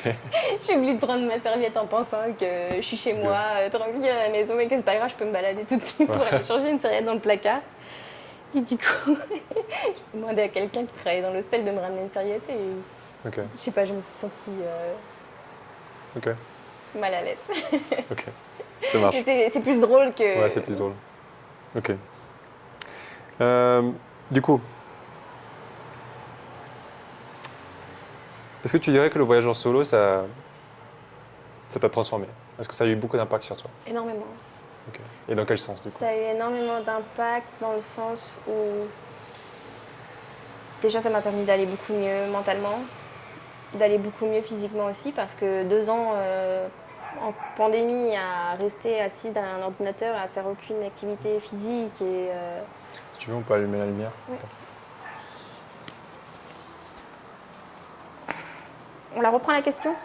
Non, non, c'est bon, tu peux continuer, t'inquiète pas. Mais oui, je suis là, petit bébé. Donc 2 ans sans faire d'exercice physique, ça se ressent après sur ton corps, surtout quand Attends, c'est tu pas vas. grave, parce que sinon, on voit pas trop mon visage. Ok. Ça se ressent après quand tu vas faire l'ascension de la Catenango. Ouais. Crois-moi que ça te fait tout drôle. Donc ouais, c'est ça. Et puis ça m'a permis de découvrir une partie du monde que j'avais pas encore découverte, d'améliorer mon espagnol, euh, de m'enlever, de me débarrasser de certaines peurs que j'avais, d'a priori que j'avais sur le pays, sur les gens, sur le fait de voyager seule. Ok. Et je te dirais même que maintenant, à choisir, je préfère commencer à voyager seule. Si je dois voyager quelque part, je préfère aller seule Mhm. et ensuite rencontrer des gens et faire le bout de chemin que j'ai à faire avec eux. Ok, tu dirais c'est quoi les avantages de voyager seul par rapport en groupe? T'es beaucoup plus flexible, t'es beaucoup plus libre euh, et t'apprends énormément sur toi-même. Et tu développes une autonomie que pas beaucoup de personnes ont et une curiosité aussi, j'imagine. En tout cas, ça l'a été dans mon cas. Ok. Qu'est-ce que tu dirais que tu as appris durant ce voyage sur toi? J'ai appris que je suis forte, que malgré les obstacles que j'ai pu rencontrer et que je rencontre, je trouverai toujours une solution si je reste positive. J'ai appris à être énormément positive parce que j'avais tendance à être énormément pessimiste. Euh, j'ai appris que la vie était faite de surprises et que ça servait à rien de tout planifier et de suivre un plan à la lettre parce que c'était dans la désorganisation que tu trouvais les meilleurs moments. Par exemple, moi, je sais pas, je me disais ce soir, je sais pas ce qu'on va faire, je sais pas ce que j'ai prévu. Et c'était ces moments-là où je passais les meilleures soirées de toute ma vie et des trucs improbables, des trucs je me suis dit jamais dans ma vie j'aurais vécu ça, tu vois. Ouais, je suis d'accord avec toi. Il y a des soirs, tu sais, j'arrive à l'hôtel, je suis épuisé et je me dis, c'est bon, ce soir, je me couche tôt. Tu sais, et tu te poses pour prendre une bière et il y a des gens de l'hostel que tu as rencontrés la nuit dernière et tu te fais, eh, vas-y, on sort là, ce soir. Tu dis, non, non, non, c'est bon, vas-y, on sort pas. Je fais, vas-y, on y va là. Et tu te retrouves là, tu deviens la meuf à 4 h du matin qui est bourrée et qui rentre. Et qui essaye de pas faire de bruit dans le dortoir. Mais c'est carrément ça. Mais en général, quand tu dis ce soir je ne sors pas, c'est que ça va partir en cacahuète. Ouais. Et sinon, il y a aussi les moments où, genre, tu sais, tu viens rencontrer des gens et t'es encore 2 nuits à l'hostel. Tu te Ouais. dis, bon, c'est bon, c'est pas grave, je pars avec. Je sais pas si Ouais, t'es avec c'est d'autres. ça, oui, exactement Ouais. ça. Genre, tu te dis, bon, je vais rester dans cet hostel 4 nuits. Mhm. Puis au bout de la 4e nuit, le 4e soir, c'est là où tu rencontres quelqu'un de cool avec qui tu as Ouais. envie de partager des moments et tu te dis, bon, t'as une chambre en plus pour moi ce soir. Ouais, carrément. Je suis d'accord avec ça. Ça arrive tellement souvent en hostel. Hop. Euh, Bon, attends, juste avant de passer sur le thème des femmes, j'aimerais bien parler des relations aussi. Ouais, bien sûr. Du coup, je pense que c'est un thème que tout le monde a durant ses voyages. Euh, tu as peut-être eu des relations amoureuses durant ce voyage. Comment tu as géré ça, toi? Des relations amoureuses, non, mais Peut-être des que tu as fait des fréquentations, rencontres. oui, Ouais, j'ai fait ouais. des rencontres, des fréquentations. Et honnêtement, j'étais en mode YOLO, One Life. Je pense pas au lendemain, je n'ai pas la charrue avant les bœufs. Je profite du moment qu'il y a à profiter et puis voilà, Ok. sans pression. Ok. Par exemple, bon, on va revenir sur ce thème-là, mais qu'est-ce que tu conseillerais pour faire des rencontres, que ce soit amoureuses ou amicales? Tu sais, quand une personne voyage seule, par exemple. Je pense que être en hostel et en dortoir, c'est la meilleure façon de rencontrer des gens. Ouais. Je suis pas trop dating app. T'as jamais utilisé Tinder ou Bumble quand tu Non, voyageais? non, Ok. non, non, jamais. En fait, c'est ça, c'est ce que je te disais. Tu rencontres tellement de personnes en hostel que t'as même pas une minute à toi pour te dire ah bah peut-être que non. Euh, la meilleure façon pour moi de rencontrer des gens, c'est être en hostel, en dortoir. Je sais qu'au début, c'est difficile de se dire ouais, je vais dormir avec 5 autres personnes, des inconnus, je sais pas comment ça va se passer. Mais si j'ai un conseil à vous donner, faites-le, forcez-vous, parce que c'est comme ça que vous allez faire les plus belles rencontres en fait. Tu restes encore en contact avec certaines personnes? Ouais, énormément de personnes. Ouais. Ok. Et j'ai certaines personnes qui sont des super amies et on parle pratiquement tous les mois, toutes les semaines. Ok. On se donne des nouvelles, on prévoit même de faire d'autres voyages ensemble. Et attends, comment dire ça sans être trop offensant? Est-ce qu'il y a des nationalités avec qui tu t'accroches le plus? Ou Oui. des origines? Oui. Et comme il y en a d'autres avec qui j'accroche le Moi? Ok. Ouais. C'est quoi les origines, enfin les nationalités avec qui tu t'accroches mieux et les nationalités avec qui tu t'accroches moins bien? Les nationalités avec qui j'accrochais le mieux, c'est des Latinos, Mhm. des Mexicains, euh, des Argentins, Des latinos. des Latinos et je te dirais des Européens. Ok. Bon, encore une fois, l'Espagne, mais je considère ça dans les Latinos. France, Allemagne, Italie et Asiatique. Asiatique. Ouais. Bon, un peu partout du coup. Un alors. peu partout, franchement, ouais. Ok. Je sais pas pourquoi dans les hostels, je sais pas si tu as remarqué, mais il y a toujours un groupe de Français. Ouais. T'as pas remarqué que les On Français dit ils restent souvent oui, ensemble? c'est ça, on dit souvent qu'on est très entre nous, que quand il y a 2 Français, 3 Français ensemble, ça y est, ça parle que français Ouais. et ils font pas l'effort de parler en anglais pour que le reste du groupe comprenne. Ouais. Et c'est vrai que ça, je l'avais en tête avant de voyager et je me forçais à ne pas rester avec des Français. Moi aussi. Au bout d'un moment, je me suis forcé à ne pas rester avec des Je Français. me forçais à ne pas rencontrer de Français ou à ne pas chercher à passer du temps avec des Français. Et quand c'était le cas et quand vraiment j'accrochais avec quelqu'un, comme par exemple là Mathieu il est français donc on parlait français entre nous, mais quand il y avait d'autres personnes autour de nous, bah, on se forçait à parler anglais. Ouais. Mais c'est toujours un peu bizarre. Ouais. Même là, tu sais, parfois, du coup, Lina, elle sort avec un Colombien et moi, en ce moment, je sors avec une Colombienne. Et du coup, parfois, quand on est avec eux et qu'on doit se forcer à parler espagnol, c'est bizarre, non, un petit peu? Ouais, je comprends ce que tu veux dire. Genre, parfois, moi, je sais pas, je sais quoi te dire en français, mais je sais pas, quand Comment j'ai envie de le dire en espagnol, je sais pas quoi. J'ai plus envie de le dire, tu sais. Ouais. Ou ça sonne pas de la même manière, Ouais, ça t'as sonne peur pas de que la ça manière. sonne pas de la même manière. Ouais. Ouais, je te comprends. Je te comprends, mais franchement, moi je me force parce que pour moi c'est un manque de respect de Ouais. parler une langue Ouais, je que sais. l'autre personne ne comprend pas. Et j'ai l'impression aussi, quand je parle espagnol avec eux, quand tu es là, je pose des questions bateau. Je leur ¿te gusta eso? Tu sais, Sérieux? ouais, j'ai l'impression que je pose des questions bateau, tu sais. Pourquoi? T'as peur que je te juge en tant que française, c'est ça? Je sais pas, peut-être, ouais. Je pense que c'est ça. Mais je Je sais pas. pense que tu sais que c'est ta deuxième langue, et je sais que c'est ta deuxième langue, pardon. Mais même moi, je fourche, tu vois bien que j'ai du mal à parler même en français maintenant. Non, mais je sais pas, c'est juste moi, je sais pas, je crois que. T'as peur que je juge ton niveau de langue, je pense. Peut-être. Je te sais rassure, pas. c'est pas le cas. Je sais pas. C'est peut-être insécure ou je sais pas quoi. Ouais. Bon. Ok. Euh, du coup, j'ai envie d'aborder du coup le thème des voyages entre femmes. Ok. Enfin, en tant que femme. En tant que femme. Parce ouais. que du coup, je pense qu'il y a quand même une différence que moi, je vois pas. Et du coup, en tant que femme, avant de partir, c'était quoi tes peurs principales? Alors, Ou même les peurs que tu as eues durant ton voyage, par exemple? La peur d'être seule, la peur...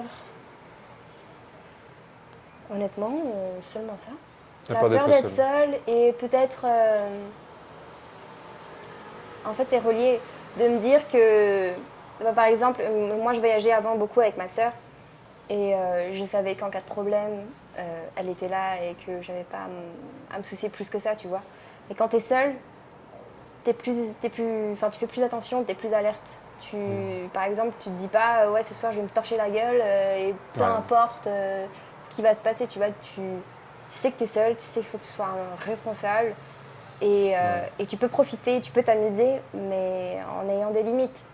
En fait, en faisant en sorte que tu sois en sécurité. Mhm. Pas partir à 3 h du matin avec un mec random que tu viens de rencontrer je ne sais où. Bon, ça arrive. Oui, ça arrive. C'est pour ça que je t'en Ouais, parle. ça arrive.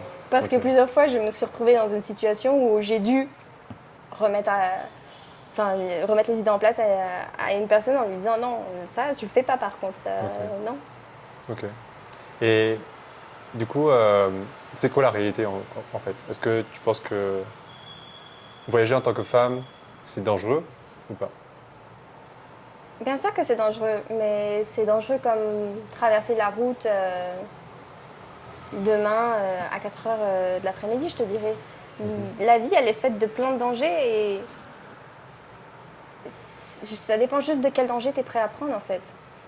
Je suis pas en train de dire que non, j'ai pas envie de dire que non, voyager seul c'est pas dangereux, vous pouvez y aller les yeux fermés et ci et ça. Bien sûr que c'est dangereux, bien sûr qu'il y a des pays qui sont très insécures, bien sûr que j'ai vu des choses que j'avais jamais vues et qui m'ont choquée et qui m'ont même pas traumatisée, mais qui m'ont dit quand même waouh, ça existe, tu vois.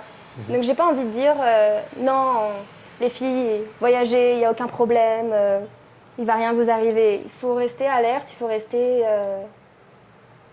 vigilante, faut pas faire n'importe quoi. Et voilà, mais ça ne veut pas dire ne pas profiter et avoir la boule au ventre et ne pas vouloir marcher 2 mètres toute seule parce que tu as peur qu'on te vole ton téléphone ou qu'on t'agresse. Ok. Je Par pense que exemple, il y a 2 poids, 2 mesures, tu vois. dans les pays latinos, est-ce que tu penses que, tu sais, il y a tout cette, bon, il y a un peu ces stéréotypes, tu sais, dans les pays latinos où, bon, maintenant, ça fait trop longtemps que je suis dans, mais tu vois, du coup, il y a un peu de peur pour les femmes parce que c'est un pays un peu plus macho, etc. Ouais. Est-ce que tu penses que c'est justifié ou pas? Oui, je pense que c'est justifié. Honnêtement, je pense que c'est justifié. Mais tu trouves que les mecs, ils te traitent moins bien ici? Non. Je te dirais que je me sens plus en sécurité en tant que femme en Amérique latine qu'en France. Parce que bien sûr que tu vas avoir du catcalling, des mecs qui vont te siffler dans la rue, qui vont te dire oh t'es belle, qui vont chercher à avoir ton numéro et ci et ça. Mais en Amérique latine, j'ai toujours senti que c'était fait gentiment, tu vois. C'était fait plus pour séduire la fille, mais genre dans le respect. Tu vois, si la fille vraiment elle te dit non, le mec va pas insister. Alors qu'en France, si tu dis non, tu te fais insulter, tu te Ouais, fais des fois agresser physiquement. ouais, je comprends. J'ai un peu la même expérience, mais pas de catcalling ou comme ça, mais de racisme, par exemple, tu vois. Euh, Ici, parfois, souvent quand enfin, parfois dans la rue ici, ou souvent c'est dans des pays, c'était au Guatemala ou au Mexique, parfois on m'appelait Chino, tu sais. Hey Ouais. Chino, comment? Ou des trucs comme ça, ou genre on me disait genre Konnichiwa ou Ni Hao. Ouais. Et à chaque fois, mais il y avait jamais... Au début, je le prenais super mal.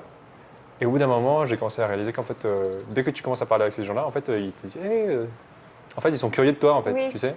Ils ont envie de savoir d'où tu viens, etc. Et pourquoi tu es là, en fait. Et j'ai commencé à le voir différemment, non plus comme du racisme, tu sais, mais comme, j'essaie d'avoir ton attention pour discuter Ouais. Une avec manière toi, quoi. d'approche, Ouais. ouais. Alors qu'en France, tu vois, si on me dit ça, c'est vraiment pour dire, Oui. c'est vraiment un truc offensant, quoi, tu vois. C'est pour t'insulter, en fait, tu Ouais. vois. L'intention n'est pas la même. Ouais, l'intention n'est pas la même. Exactement. Je suis d'accord avec toi. Et est-ce qu'il y a une situation que tu as vécue où tu as vraiment ressenti genre que t'es pas safe, que en tant que femme, tu étais en danger? Au Nicaragua, je suis arrivée au Nicaragua, j'étais seule et ma sœur venait de finir ses études et elle voulait me rejoindre pour faire un bout de chemin avec moi. Et elle me disait, bon, dis-moi dans 2 semaines t'es où et puis je te rejoins. Du coup, je lui ai dit que je serais au Nicaragua. Sauf que au niveau des avions, je sais plus de l'organisation. Elle n'est pas arrivée en même temps que moi, elle est arrivée quelques jours après moi. Donc du coup, j'étais seule au Nicaragua, mais vraiment seule ces 4 premiers jours, il me semble. Et là, je me suis vraiment sentie mal à l'aise en fait, parce que, je sais pas, les mecs, je sentais des regards, des regards insistants, tu sais, qui te mettent malaisant, qui sont malaisants, pardon. J'arrive plus à parler français, c'est pas possible. Par temps, ça fait quand même 1 heure qu'on parle, donc t'inquiète pas. Euh, Tu veux un verre d'eau ou quelque chose comme ça? non, ça va, merci. Merci, c'est gentil. Qu'est-ce que t'es un bon hôte. Hein? Merci. Mais c'est chez toi, hein. C'est chez toi. Des regards malaisants, des sifflements, des commentaires, tu sais. Et à un moment, un soir, je me souviens, j'étais partie chercher un truc à manger. J'étais fatiguée, je venais de faire je sais pas combien d'heures de route. Et j'avais juste envie de manger et rentrer dans mon hôtel et me reposer. Et j'étais sur la route du retour. Et là, il y avait ce mec qui n'arrêtait pas de me parler, je l'ignorais. Mais par contre, il m'a suivi jusqu'à mon hostel. Ah ouais? Ouais, et là, vraiment, j'ai eu peur. Ok. Mais finalement, il ne s'est rien passé. Je suis rentrée dans mon hostel et puis le gardien de l'hostel lui a dit dégage et il est parti. Du coup, c'est quoi les conseils que tu donnerais aux femmes qui voyagent seules? Après, moi je dis seule, mais en général, quand t'es une meuf, bah, tu vas jamais te retrouver seule après. Non, c'est vraiment en vrai, je ne me retrouve pas seule. Là, c'est parce que je venais d'arriver dans le pays et que j'avais fait je sais pas combien d'heures de route et que j'avais juste envie d'aller manger. Mais j'avais pas pris le temps de connaître les gens de ma chambre et de sympathiser avec eux pour aller manger avec eux et passer la soirée avec eux. Mais je dirais toujours prévenir une personne de où est-ce que vous êtes. Que ce soit une personne qui est dans le même pays, dans le même hostel, ou même une personne à l'étranger, peu importe, je trouve que ça rassure toujours. Tu te dis, moi j'envoyais toujours ma localisation à ma sœur qui était aux États-Unis. Je me disais, bon, les États-Unis, elle va pas faire grand-chose, mais au moins elle sait où je suis et elle sait que si je réponds pas pendant telle heure, c'est qu'il y a quelque chose qui est au moins. Et je sais pas, ce truc-là, ça me rassurait en fait, de me dire qu'il y avait quelqu'un qui savait où j'étais et qui serait attentif. Ouais, je comprends. Ouais, j'ai un peu la même chose quand je partais en randonnée ou que je faisais un truc un peu dangereux, que j'allais chez des inconnus, j'envoyais toujours un message pour dire écoute, je serai là, et puis si je t'envoie pas un message à cette heure-ci, inquiète-toi. Inquiète-toi, quoi, tu vois. Ouais. Moi, je suis d'accord avec ça. Ok.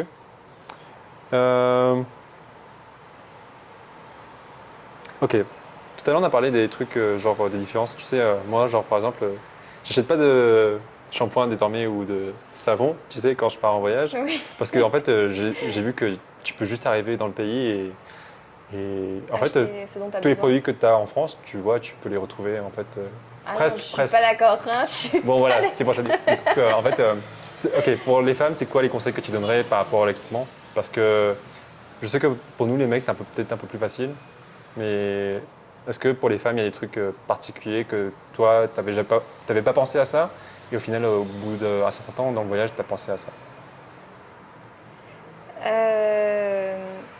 Oui. Je dirais de prioriser les produits solides. Donc, par exemple, un savon solide, un shampoing solide, d'acheter les compartiments dont je parlais tout à l'heure, parce que ça sert mine de rien. Et d'essayer de minimiser, de réduire, par exemple, la skincare d'une personne.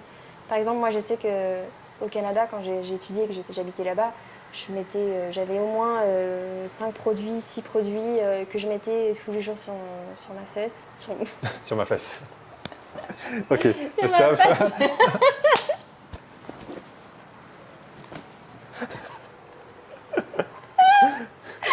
Sur ma face, sur mon visage. Sur ma face, sur mon Il y visage. avait au moins 10 produits que je mettais sur mon visage. Et non, mais il faut que tu coupes ça. Non, c'est bon, je vais le laisser, c'est marrant. Bon, qu'est-ce que Sur tu mon mettais visage. sur. Non, c'est vrai que ça fait 1 heure là que je parle français et j'ai pas l'habitude de parler autant français. Ouais, c'est vrai, ça fait longtemps qu'on n'a pas parlé français. Et donc, du coup, le fait de réduire la routine, tu sais, tu te dis, bon, je prends un nettoyant pour le visage, une crème hydratante et un protecteur solaire. Et ça te dure tout le voyage? Bah non, il faut que tu rachètes C'est ensuite. comment tu fais alors? Bah ensuite, tu essayes de trouver Les équivalents? les équivalents, c'est ça. Mhm. Tu regardes les ingrédients et tu essaies de trouver les équivalents, chose qui Ok. n'est pas facile. Comment tu fais pour les règles?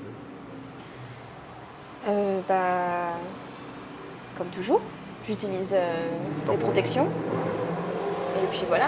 Ok. Les jours où je me sens pas de faire les choses, j'ai pas envie et je suis fatiguée et j'ai mal au ventre, bah, je prends ces journées-là plus relax pour, je sais pas, par exemple, rester à la plage s'il y a une plage. Mais sinon, non. Ok. Moi, j'ai une amie à moi, quand je lui ai dit que je partais en Amérique du Sud, elle m'a dit tu sais ce que tu devrais prendre? Tu devrais prendre une pilule du lendemain. Ah, Parce qu'apparemment, il y a des endroits où c'est interdit, tu sais, de. oui, Et du coup, elle m'a dit prends ça, on sait jamais. ouais, c'est vrai qu'il y a des endroits où c'est interdit. Qu'est-ce que tu penses de ça? Donc, je pense que c'est vrai et c'est utile Ouais. et que ça vaut le coup. Euh, Même les contraceptions, la pilule, si tu pars pour 6 mois, prends pour 6 mois de pilule en fait. Parce Ouais. que Comment t'as fait toi pour renouveler Pour la pilule et tout ça? je prenais pas de pilule. Tu prenais pas de pilule? Non. Ok. Je me protégeais pas, j'avais pas de moyen de contraception à ce moment-là. Ok. Parce que 6 mois de pilule, c'est genre un peu compact, hein? Ouais, Ok. ouais, mais Bon, est-ce qu'il y a d'autres éléments spécifiques aux femmes que tu verrais? par rapport à la contraception, Non, par rapport à l'équipement global. euh, honnêtement non. C'est quoi tes 3 éléments essentiels que tu as. Genre, sans ça, t'aurais pas survécu ton voyage, tu vois. Bah, ma brosse à dents et mon dentifrice, Ah ouais? mon nettoyant pour le visage et ma crème solaire. Ok. Crème hydratante, crème solaire. Moi, je crois que c'est mon sac de couchage. Ah, mais tu me parles d'hygiène ou tu Non, me je parle parles de tout, je parle de tout, je parle de global? tout. Ouais. Non, franchement, oui, ça. Ma brosse à dents et mon dentifrice. euh, mon Genre- espèce de d'anorak, tu sais, Ouais. doudoune un petit peu plus chaude. Et mes chaussures. Tes chaussures. Mes chaussures de randonnée. Ok. Bon, moi, je dirais mon sac de couchage. Ton sac de couchage? Ouais, Moi, j'ai parce pas que voyagé avec un sac de couchage. moi, j'ai voyagé avec mon sac de couchage, ça m'a trop sauvé la vie. Genre, j'ai utilisé plus de fois que je pensais. Parce que tu sais, parfois dans les hostels, ils te donnent pas assez De couverture, ouais. Du coup, moi, j'ai Donne mon sac juste un petit drap. Ouais. Ouais. Et parfois, tu sais pas le lit, comment il est. Du coup, Oui. je me disais, je me mets dans mon sac de couchage. Ouais, Et je crois que quand ça m'a sauvé le plus la vie, c'était quand j'étais malade. ok. Quand j'étais malade, je me mettais dans la couverture et je mettais en plus mon sac de couchage et j'étais trop bien. Du coup, franchement, ça prend de la place, mais moi, ça m'a sauvé la vie plusieurs Ok. fois, quoi. Et oui, les médicaments aussi. Mais les médicaments, en fait, je suis plus très sûr, hein. Moi, je dis. Parce que tu peux te tâcher dans tous les pays, en fait. Quand t'es nana et que tu te tapes une infection rénale et que ça c'est un truc que j'ai pris avec moi parce que je savais que si Ah ouais? j'avais une infection rénale pendant mon voyage, je savais que ça allait me plomber mon truc et que j'allais rester clouée au lit. C'est tellement douloureux. Ok, je Ça c'est connais pas des ça. espèces de sachets antibiotiques que tu prends. Et heureusement que j'avais ça. Donc, Dieu merci, je n'ai pas eu ce cas de figure, mais je pense que ça m'a rassurée de l'avoir. Tu sais, des produits comme le Doliprane ou des paracétamol Ouais. ou des trucs pour les maux de tête, ça sert à rien parce que t'en trouves partout. Ouais, t'en trouves partout. Ouais. Les trucs pour le rhume, t'en trouves partout. Mais les trucs spécifiques où tu sais, par exemple, si t'as une condition physique et que tu sais que ce truc-là, ça va être compliqué de le retrouver ailleurs, prends-le avec toi. Je te conseille de le prendre avec toi. Moi, un truc qui m'a sauvé la vie en tant que médicament, c'est les probiotiques. Ouais.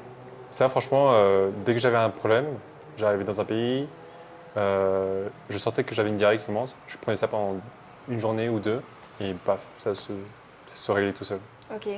Franchement, ça c'est. Ouais, si j'ai un truc à conseiller à acheter, c'est vraiment ça, quoi, Ok. pour l'emmener. Après, le reste. T'as fait des vaccins, toi? T'as fait des vaccins, toi? Non. T'as fait aucun vaccin? Je crois que j'ai fait, si, la fièvre jaune. Ok, La fièvre jaune pour aller au Brésil. ok. Et Ouais, j'ai fait la fièvre autrement, jaune. j'avais fait mes rappels, il me semble, un an avant le départ. Attends, j'ai Cindy qui m'appelle. Bon, bah, du coup, on va couper 2 secondes. Ok, les gars, on est de retour après une petite pause. Ok, du coup, j'ai juste quelques questions avant de terminer sur le voyage. Euh, Comment est-ce que tu as financé ton voyage au début? Et maintenant, maintenant tu continues à voyager? Comment est-ce que tu continues à voyager? Alors, euh, au début, j'ai compté sur mes économies pour voyager. Pendant mes années d'études, j'avais travaillé et mis de l'argent de côté, donc j'ai utilisé cet argent pour débuter mon voyage. Non, pas seulement pour débuter, en fait, pour la totalité de mon voyage. Ouais. Du coup, ça t'a tenu Euh, 7 mois? Ça m'a tenu 7 mois. Ouais. Et, euh, et là, ça fait 1 an que j'ai arrêté de voyager. Enfin, je fais des petits voyages, mais plus en sac à dos comme ça, Ouais. intensivement. Et je travaille en ligne. Ok. Donc, c'est ça qui me permet de subvenir à mes besoins et de voyager quand je le fais. Comment tu as fait le switch entre les deux? Là, en fait, je venais de finir mes études avant de voyager et j'ai pas eu à faire de switch parce que je bossais pas à ce moment-là, en fait. Ouais. J'ai commencé à bosser en ligne après le voyage. Ouais, mais comment Il n'y a t'as pas eu fait, de transition, en comment fait. t'as fait le switch entre genre je passe de mes économies à je trouve un travail? Euh, T'as juste cherché un j'ai travail? juste cherché un travail. Ok. Ça a été long et difficile, Ok. mais j'ai juste cherché un travail. Et en fait, je comptais le faire pendant les 2 derniers mois de voyage, sauf que tu te dis, ouais, je vais prendre 2 heures par jour pour lancer enfin, appliquer, arranger le CV, si ça, et en fait, tu le fais jamais. Donc, moi, j'ai Ouais. commencé à le faire quand je suis rentrée en France pour aller voir ma famille et postuler pour mon visa pour la Colombie. Ok. Donc après 7 mois, tu Après 7 mois, je suis t'es rentrée en rentré en France. France? Ok. Je suis rentrée en France pour voir ma famille et parce que j'avais pris la décision de venir m'installer en Colombie, sauf que je voulais un visa. Donc du coup, il fallait que je rentre en France pour faire la demande de ce visa. Je ne pouvais pas la faire depuis l'étranger. Ok. Et c'est là où j'ai profité aussi pour mettre à jour mon CV et commencer à postuler. Donc après 7 mois, tu t'imaginais plus du tout rentrer en France? Non, Ok. impossible. Je ne me voyais pas du tout rentrer en France et je me voyais encore moins rentrer au Canada. Ok. Pourquoi tu ne voyais plus rentrer en France? J'ai jamais voulu vivre en France. Ok. Je me suis jamais sentie à ma place là-bas. J'adore la France. J'adore y aller en vacances. Je suis très attachée à mon pays, à ses traditions et tout le Ah, tralala. ça bouffe. Et ça bouffe Ah, ça surtout. bouffe. Mais je sais pas, je me sens pas à ma place en France. Ouais. J'ai l'impression qu'il y a un grand écart entre la mentalité qu'ils ont et la mienne, le style de vie. euh, et même énergétiquement parlant, je me sens pas à ma place. Je sais pas, je sens que c'est pas là-bas où je dois vivre et où je dois Mhm. m'établir. Ok. Et du coup, ça t'a pris beaucoup de temps pour te retrouver un nouveau travail? Est-ce que c'était difficile Ouais. pour trouver un travail spécialement en ligne, surtout? Oui, au début, je pensais que ça allait être beaucoup plus simple que ça. En sachant que moi, j'ai fait des études en sciences politiques et trouver un travail en sciences politiques ou en affaires internationales, c'est très compliqué, surtout en ligne. Donc du coup, au début, je galérais, j'étais prête à faire n'importe quoi, à faire du customer support, Ouais. de l'administration, de l'assistance virtuelle, vraiment n'importe quoi. Et D'ailleurs, je conseille, hein, franchement, si tu veux démarrer à voyager, à voyager et faire ça. ouais, Il y a beaucoup de c'est digital nomades qui le font, hein. ouais, il y a énormément de personnes qui le font et même là, ça en devient saturé.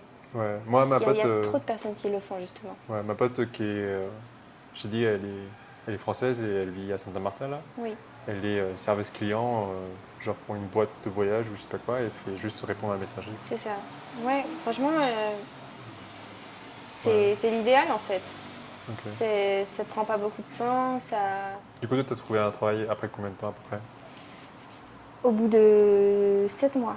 7 mois? Ah ouais, Ouais, c'est beaucoup. c'est énorme. Ok. En fait, j'avais trouvé un taf au bout de 3 mois, mais ça me plaisait pas du tout, c'était vraiment pas ça. Mhm. Du coup, j'ai laissé tomber et j'ai recherché un truc et en tout pour tout, ça m'a pris 6 mois, 7 mois pour trouver un taf vraiment où je me vois travailler et qui me plaise. Ok. Un minimum, Ok. parce qu'on ne veut pas non plus faire trop difficile, mais ouais. Ok. OnlyFans? Non. Non, je dis ça parce qu'il y a des meufs que j'ai rencontrées qui voyagent comme ça. Mais il y en a plein, Ouais, il y en a énormément. ouais. Ouais. Et du coup, t'en es où actuellement, du coup là? T'es encore sous travail? Qu'est-ce que... Actuellement, je bosse en ligne J'ai fait une formation de UX design et je suis devenue UX designer. Donc là, je bosse en freelance en tant que UX designer.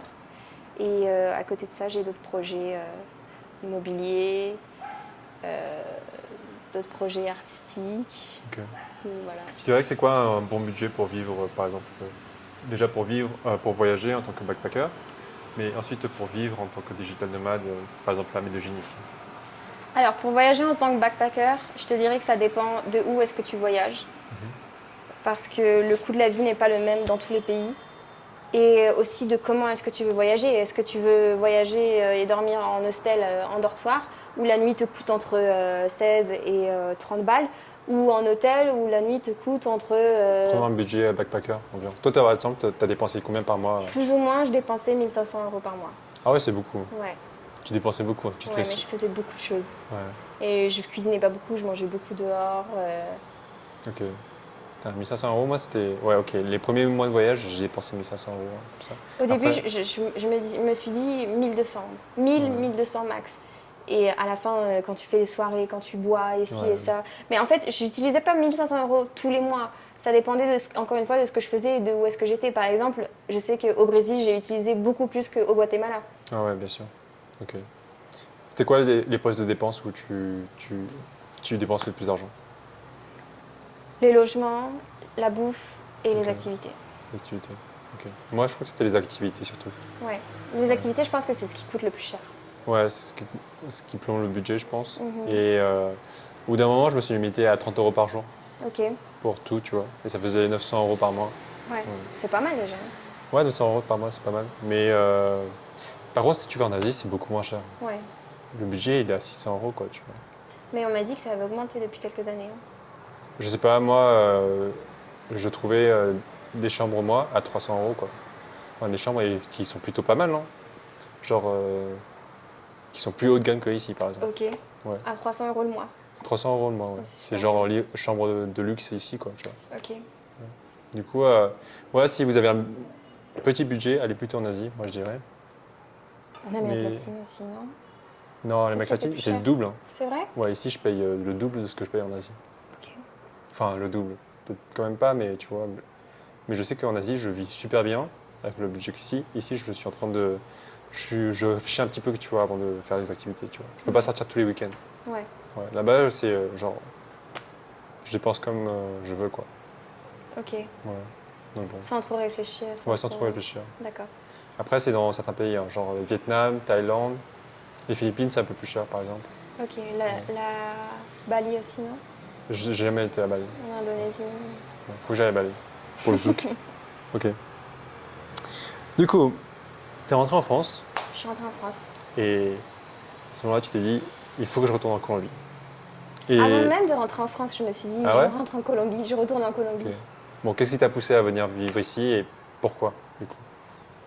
Alors là, tu vas me prendre pour une folle, mais je peux pas te l'expliquer. C'est quelque chose que j'ai ressenti en fait. Mhm. J'ai ressenti comme si, je sais pas, dans une vie passée, j'étais colombienne ou j'avais vécu une partie incroyable de ma vie en Colombie. Quand je suis arrivée en Colombie, la première ville que j'avais fait, c'était Cali. Et j'ai adoré. J'ai adoré parce que Cali, c'est la capitale mondiale de la salsa. Mhm. C'est l'une des capitales mondiales de la salsa, il me semble. Ouais. Et j'avais toujours voulu prendre des cours de danse latine. J'avais toujours voulu apprendre à danser la salsa. Et du coup, à Cali, je suis arrivée dans un hostel, le Viajero, Ouais. qui est aussi une école de danse. Mhm. Et j'ai commencé à prendre des cours de danse et j'ai adoré. T'as commencé à danser là-bas? J'ai commencé à danser là-bas, à la salsa. Mais je suis restée seulement 4 jours à Cali.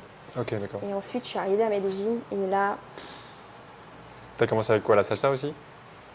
j'ai commencé la salsa et après, j'ai vite switché sur la bachata. Ok, c'est vite switché. Ouais.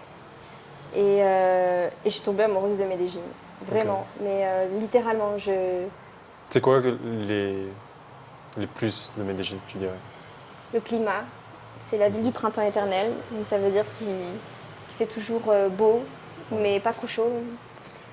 Aujourd'hui, il a fait chaud. Aujourd'hui, oui, mais je trouve qu'en général, ça va. Il y a quand même assez.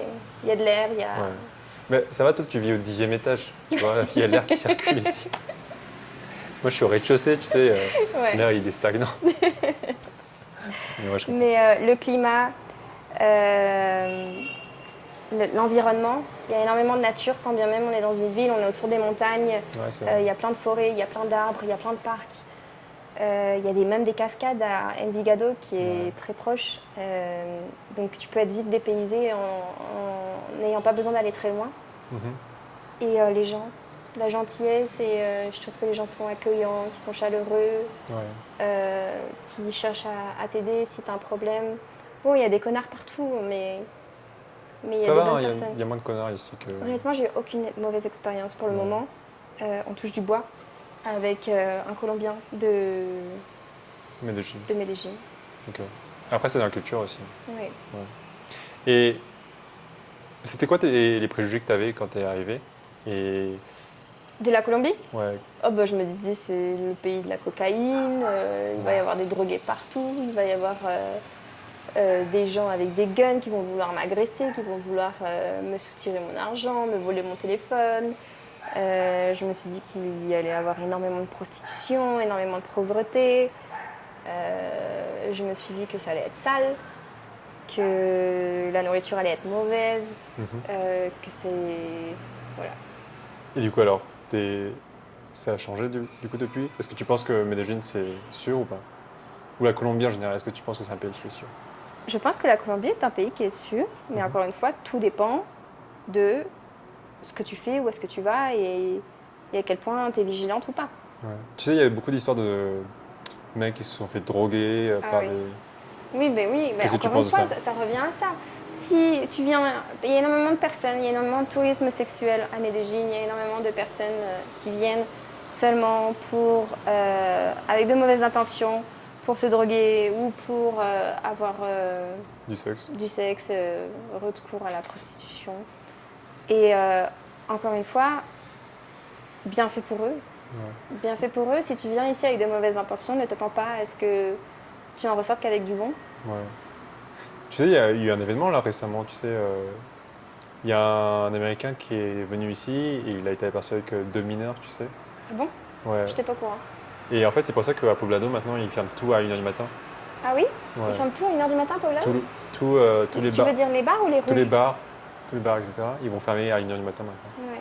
Pour, Mais il y a quelques mois aussi, avant, ils ne fermaient pas les rues principales, tu sais, Parquerillas. ouais, Et maintenant, ils les ferment avec la police pour filtrer les gens, en fait, pour pas laisser les prostituées normal. rentrer et tout. normal. Mm. Mais qu'est-ce que je voulais dire sur ça? Après, tu sais, je trouve qu'il y a des gens qui donnent une mauvaise réputation aussi, c'est ceux qui restent dans Poblado. C'est les Ouais. voyageurs qui restent dans Poblado. Par Mhm. exemple, il y a environ 2 semaines, j'ai rencontré. Tu sais, j'avais un petit groupe d'Asiatiques. D'amis? D'amis asiatiques, ouais. Et du coup, parmi elles, il y avait une meuf qui vit ici depuis 1 an. Ok. Et elle est restée que dans le Poblado. Et quand on a discuté, en fait, elle savait pas que je sortais encore avec Cindy. Et du coup, elle m'a dit ouais, les femmes ici, elles cherchent que à avoir de l'argent, elles sont prêtes à te droguer, elles sont fraîches, mais ouais, elles cherchent juste à te soutirer de Elles l'argent. ont que des mauvaises intentions, elles Ouais, elles sont se vénales. marient pour. Ouais. Et je lui ai demandé, et ça m'a surpris qu'elle vit ici depuis 1 an en fait, tu vois. Ouais, mais si elle vit ici depuis 1 an et qu'elle n'est pas sortie de son cercle Ouais, et exactement. qu'elle n'a pas cherché à voir ailleurs et elle n'a pas cherché à connaître vraiment des locaux Ouais, autres que ce qu'il y a à Poblado et Parquerías, ouais. c'est sûr que... Et du coup, je lui ai dit, ouais, ça fait 1 an qu'elle vit dans Poblado, et du coup, elle a que ce truc. Et Que en cette plus, elle est perspective. que avec des étrangers. Du coup, Ouais, bah oui. elle est dans ce cercle où. Mais du coup, je lui ai dit, écoute, va à Laureles, va vivre ailleurs. Ailleurs, ouais. Tu vas voir Même que les à Colombiens, ils sont Envigado, totalement différents, tu à vois. Belém. Ouais. Mais elle associait tous les Colombiens à les meufs, c'était des prostituées, Non. etc. Non, et Et, heureusement, c'est pas comme ça. Ouais. Et tous les mecs, ils s'étaient arnaqués, Ouais. tout machin. Non. Tu vois. Non. C'est pour ça que quand je suis arrivée et que je me suis installée à Medellín, en fait, quand tu arrives en tant que touriste, tu vas à Poblado parce que c'est là où il y a tous les touristes, Ouais. parce que c'est là où c'est le plus touristique, où il y a tous les bars, où il y a tous les restaurants, les boîtes Ouais. de nuit, et ci et ça. Et en fait, quand je suis arrivée ici, je savais que je voulais pas vivre avec les touristes à Poblado. Ouais. Je savais que je voulais m'immerser vraiment dans le pays et être Immerger. avec les locaux. M'immerger, Immerser. m'émerger. Non mais c'est terrible, hein. Des fois vraiment j'ai dit des trucs qui n'ont aucun Je sens. crois que l'interview il serait plus facile en espagnol. En tu sais. espagnol, oui. Et Entonces. Entonces, bueno. Déjame hablar. Je savais que je voulais pas vivre à Poblado, je savais que je voulais être en immersion avec les locaux et c'est pour ça que je suis venue vivre à Laureles et je ne le regrette pas. Non, c'est horrible, il faut qu'on recommence, c'est pas possible, je peux pas. De quoi? Mais je parle comme une teubée. Pourquoi? Non, ça va. T'inquiète. Et du coup, ça fait 1 an que tu vis ici maintenant? Ça fait 1 an et 3 mois. 3 mois, ok. Et du coup, est-ce que la culture colombienne, ça a un peu changé ta perspective sur certaines choses de la vie? Ou est-ce que ça t'a changé aussi? Ouais, ça m'a changé, ça m'a rendue plus joyeuse, plus positive, plus envieuse. Envieuse? Envieuse d'apprendre, de connaître, de partager. Ok. Je trouve qu'ils partagent énormément ici. Toi, tu as commencé à apprendre des trucs de la culture colombienne? Ouais, le fait d'arriver en retard. Ok, moi aussi, j'avoue que maintenant, j'arrive en retard aussi. Mais non, quand je te dis ça, c'est... par exemple, une chose qui m'avait surprise, c'est qu'ici, dans les rues, partout, il y a de la musique, il y a des gens qui dansent, les gens sont joyeux. Tu vois, même si le niveau de vie il est très bas et il y a énormément de misère, les gens gardent cette joie de vivre. Et ça m'a impacté de manière très positive. Ouais. Et ça m'a donné envie de découvrir, de m'ouvrir, de partager, d'apprendre. Tu vois, de te dire... Tu sais, des fois, quand tu es dans une période de ta vie où tu vois noir, tu sais, il y a des choses pas sympas qui sont en train de se passer, tu sais pas comment gérer ça, ça te crée de l'anxiété et tout. Et t'as pas envie de partager, t'as pas envie de t'ouvrir aux autres, t'as envie de te renfermer sur toi-même, de rester isolé et d'essayer de gérer ta crise comme tu le peux. Et en fait, les gens ici m'ont appris l'inverse, ils m'ont appris dans les moments difficiles comme ça, ouvre-toi, partage, parle-en avec les gens, tu sais pas, peut-être qu'il y a quelqu'un, tu sais, ça me fait penser à ce que tu étais en train de dire, il y a toujours quelqu'un qui est prêt à te donner ce que toi tu cherches. Ouais. Et en fait, je trouve que c'est vrai et c'est super intéressant parce que quand tu es mal comme ça ou quand tu es face à un obstacle ou à une situation que tu sais pas comment gérer, il y a toujours quelqu'un qui est passé par là, ou il y a toujours quelqu'un qui peut t'aider à voir le problème de manière différente et à le résoudre. Ouais, je suis d'accord. Moi, la Colombie, je crois que ça m'a appris à montrer plus mes émotions. Ok. Moi, j'avais tendance à être quelqu'un qui cache beaucoup ses émotions. Et par exemple, mon ex-copine, elle me disait que j'étais un robot. Parce que avec moi, elle ressentait genre... Tu laissais rien paraître. ouais, je laissais rien pareil. Elle me disait toujours, ouais, pourquoi tu montres jamais rien? Je pense que etc. c'est culturel ça. Mais c'est culturel, ouais. Ouais. C'est culturel. Et du coup, ça m'a appris à montrer beaucoup plus mes émotions, à embrasser beaucoup plus mes émotions aussi. Ok. Ouais, je vois. Et du coup, est-ce que dans les relations ici en Colombie, que ce soit amicales ou amoureuses, qu'est-ce que tu adores, mais qu'est-ce que tu détestes aussi? Ce que j'adore, je dirais, c'est que je trouve que c'est plus simple de se lier d'amitié avec certaines personnes, pas tout le monde. Il y a un côté plus simple, tu vois, où les gens ne se prennent pas la tête, tu vois. Je m'en fous d'où tu viens, je m'en fous de qui tu es. S'il y a un sujet sur lequel on partage une opinion différente ou commune, peu importe, on apprend à se connaître, on partage, on connecte et voilà. Le truc que j'aime le moins, c'est que parfois c'est compliqué de garder le lien avec certaines personnes parce que quand tu bouges, quand tu voyages comme ça, bah, tu prends tes distances pas seulement physiques mais aussi émotionnelles avec les personnes que tu rencontres et donc du coup si tu gardes pas ce lien, si tu fais pas l'effort. Bah moi quand j'étais en train de voyager par exemple. Okay. Mais tu me dis là en Colombie, ouais. En Colombie quand je vis avec par exemple dans la culture colombienne. Honnêtement pour le moment j'ai pas de point négatif à ce sujet-là. Okay. Toi? Bah moi j'en ai beaucoup à partager. C'est vrai? Bah déjà le truc du retard, moi ça m'a... Il y a un truc qui me saoule aussi dans les relations. Mais ça c'est pas propre à la relation. Ouais mais ah ouais ok. Dans les relations je dirais ok. Ah si je sais. Moi il y a un truc que j'adore mais que je déteste aussi. Par exemple avec Cindy, j'adore qu'elle soit dans le moment présent etc. Mais je déteste ça aussi. Parce que du coup Je vais te donner un exemple. Quand elle a de l'argent, elle se sent obligée de le dépenser, Ouais. tu vois. Mais genre, elle pense jamais à économiser. Je pense que c'est parce que elle n'a pas reçu une éducation financière. Mais ça, c'est un truc global ici, tu vois. Ouais. Mais c'est ça, c'est que la majorité des gens ici ne reçoivent pas cette éducation financière que nous, on va recevoir par nos parents. Enfin, moi, je sais que on m'a appris toute jeune à quand j'ai de l'argent, je l'économise, je ne dépense pas bêtement. 1 euro, c'est 1 euro, tu sais, la valeur de l'argent. Ouais. Et genre, par exemple, je sais plus si c'était le mois dernier ou avant-dernier, c'est un mois où j'ai tout pris en charge, tu vois. À la fin du mois, elle s'est retrouvée sans argent. Ok. Ouais. Mais ouais. Mais ça, l'éducation. c'est propre à Cindy, c'est pas. Non, je c'est pas trouve pour que Cindy, c'est propre aux Colombiens, je crois. C'est parce que, tu sais, dans la culture ici, ils savent jamais de quoi va être fait demain. Ouais. Donc ils préfèrent profiter à fond. Du coup, ils veulent dépenser maintenant parce qu'ils savent pas si l'argent ils vont le garder demain. Tu vois. Ouais, je comprends. Ça, c'est ce que j'ai compris au bout d'un moment. Mais bon, moi, maintenant ça va, tu vois. J'exagère un petit peu quand même avec Cindy. Mais c'est vrai que ça, c'est un truc que j'ai. C'est qu'ils pensent pas beaucoup au futur, en fait, tu sais. Ok. Et. Ouais. Mais ouais. Tiens, parlons de l'aspect rencontre amoureuse, etc. Qu'est-ce que tu penses des Colombiens sur ce niveau-là? Est-ce que c'est facile de rencontrer des personnes?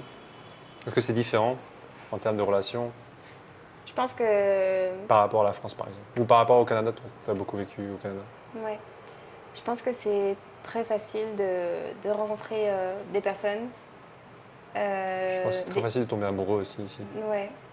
En fait, déjà, en tant qu'étrangère, les gens, ils ont envie d'aller vers toi parce qu'ils sont curieux Ouais, de t'es ce qu'ils ne exotique. connaissent pas, en fait, c'est ça. Pour eux, t'es exotique. Et comme tu as dit, en fait, c'est des gens, contrairement à nous, Européens, qui montrent énormément leurs émotions, leurs sentiments. Tu sais, ils ne te connaissent pas, mais tout de suite, ils vont t'appeler Amor, baby. Tout de suite, ils sont très chaleureux, très affectueux. Ils ont des gestes très affectueux, très... avec quelqu'un que nous, en tant qu'Européens, on n'aurait pas Ouais. comme ça, tu vois, de prime abord. Donc oui, très facile de faire des rencontres et de t'attacher à une personne. Mais en fait, moi, je crois que ce qui m'a le plus dérangé, c'est genre quand j'ai commencé à avoir des relations et qu'il m'appelait Amor. Et qu'après, tu vois, il y a un pote à elle, l'appelle Amor aussi. Je fais, ok, c'est qui ce mec-là, tu vois? Oui, parce que nous, en France, par exemple, on n'appelle pas Mon amour. mon amour à n'importe qui. Ouais, ouais, C'est ton partenaire Ouais. de vie ou la personne que tu es en train de dater ou je sais pas. Ouais. Mais ici, ouais, c'est... Mais même, moi, on m'appelle sur la côte, tu sais, à Carthagène, mi reina, mi reina. Et pour Ouais. moi, c'est quelque chose de tellement fort, Ma tu reine, vois, ma ouais. reine. Et non, pour eux, à n'importe qui. Ouais. Bon, du coup, encore mon ex colombienne. Et du coup, en fait, elle me disait toujours, euh, tu sais, quand tu m'écris des messages, je me sens pas apprécié.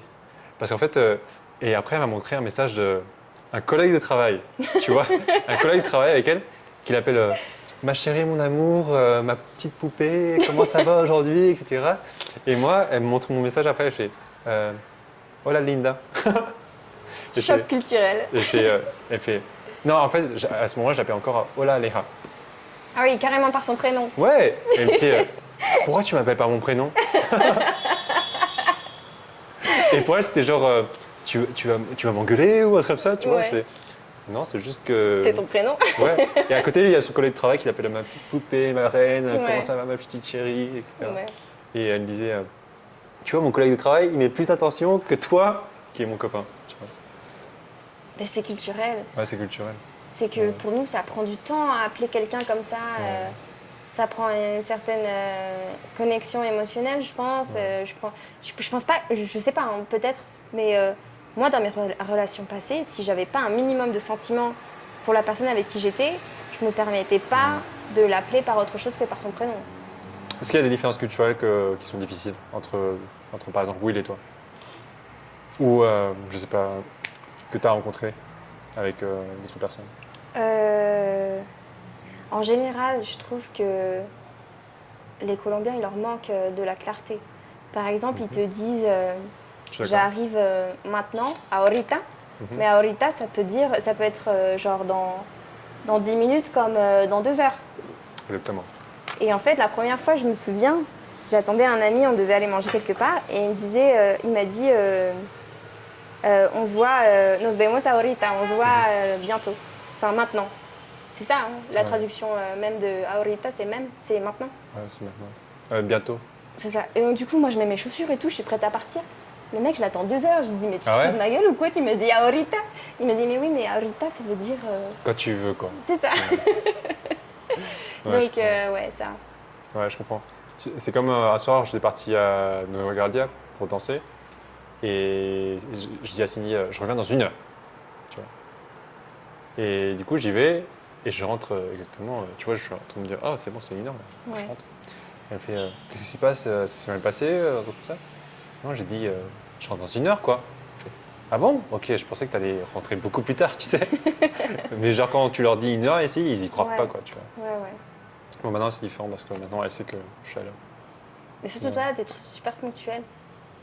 Bah, j'essaye, mais parfois, maintenant, j'y arrive plus, tu vois. Ouais, moi aussi, ça me coûte maintenant. Et je crois que j'y arrive plus parce que je me dis, je garde des trucs à faire au dernier moment, tu C'est sais. ça, c'est ça. Ouais. Et du coup, je me dis, ah putain, il reste 10 minutes, j'ai encore le temps. Mais ouais. Alors. Ah oui, j'aimerais bien te poser la question, comment est-ce que tu as commencé à danser? Du coup, on sait que tu as commencé avec Ali, déjà. Et pourquoi tu as voulu commencer à danser? Et qu'est-ce qui t'a attiré dedans? Ok, Et c'est quoi les problèmes que tu as eu au départ quand tu as voulu danser? ok. Alors, comme je te l'ai dit, j'avais toujours voulu, avant même de voyager, apprendre à danser, notamment la danse latine. Je sais pas pourquoi, c'était un rêve de petite fille. Je regardais Danser avec les stars et je me disais, oh, j'aimerais trop danser une salsa comme ça, j'aimerais trop, tu sais, tu te dis à chaque fois, j'aimerais trop participer à cette émission et faire ci et faire ça. Et donc, du coup, ça, c'était un rêve que j'avais depuis longtemps, mais que j'ai jamais pris le temps ou même, je pense, eu le courage de le faire concrètement avant. Et là, le fait d'arriver en Amérique latine et de baigner dans ça et d'entendre, comme je t'ai dit, la musique partout dans les rues, les gens danser et tout, je me suis dit, maintenant, c'est l'occasion ou jamais, tu vois. Et donc, du coup, quand je suis arrivée à Cali et que je suis arrivée dans cet hostel, que je ne savais pas que c'était une école de danse à la fois, je crois qu'elle a envie de... Tu crois? Bah, ça fait plus de 2 heures là et elle vient de dormir, donc à mon avis, ça va pas tarder. Bon. Quand je suis arrivée à Cali, je ne savais pas que l'hostel que j'avais réservé était aussi une école de danse. Et quand j'ai vu les touristes de l'hostel prendre des cours de danse, genre, je regardais curieusement, De manière curieuse. de manière curieuse, le cours. Et me disant, tu sais quoi, vas-y, fais-le, pourquoi pas. Ouais. En fait, maintenant, c'est l'opportunité, fais-le. Et j'ai commencé comme ça, j'ai commencé avec la salsa. Puis ensuite, quand je suis arrivée à Medellín, j'ai continué un petit peu la salsa. Mais j'ai vite switché sur la bachata. Elle est là? Ouais, là. J'ai vite switché sur la bachata et j'ai laissé tomber la salsa parce que j'ai adoré la bachata. Ouais. Je sais pas pourquoi, Je fais comme toi. la bachata, vraiment, je suis tombée amoureuse. Et c'en est devenu une obsession. J'écoutais que bachata, je mangeais bachata, je dormais bachata.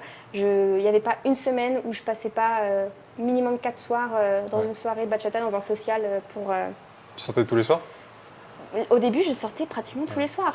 Moi aussi. Le lundi, j'allais au parc. Le mardi, j'allais à Nueva Guardia. Le mercredi, Marao. Le jeudi, il n'y avait rien. C'était mon jour de repos. Le vendredi, j'allais à Madeira.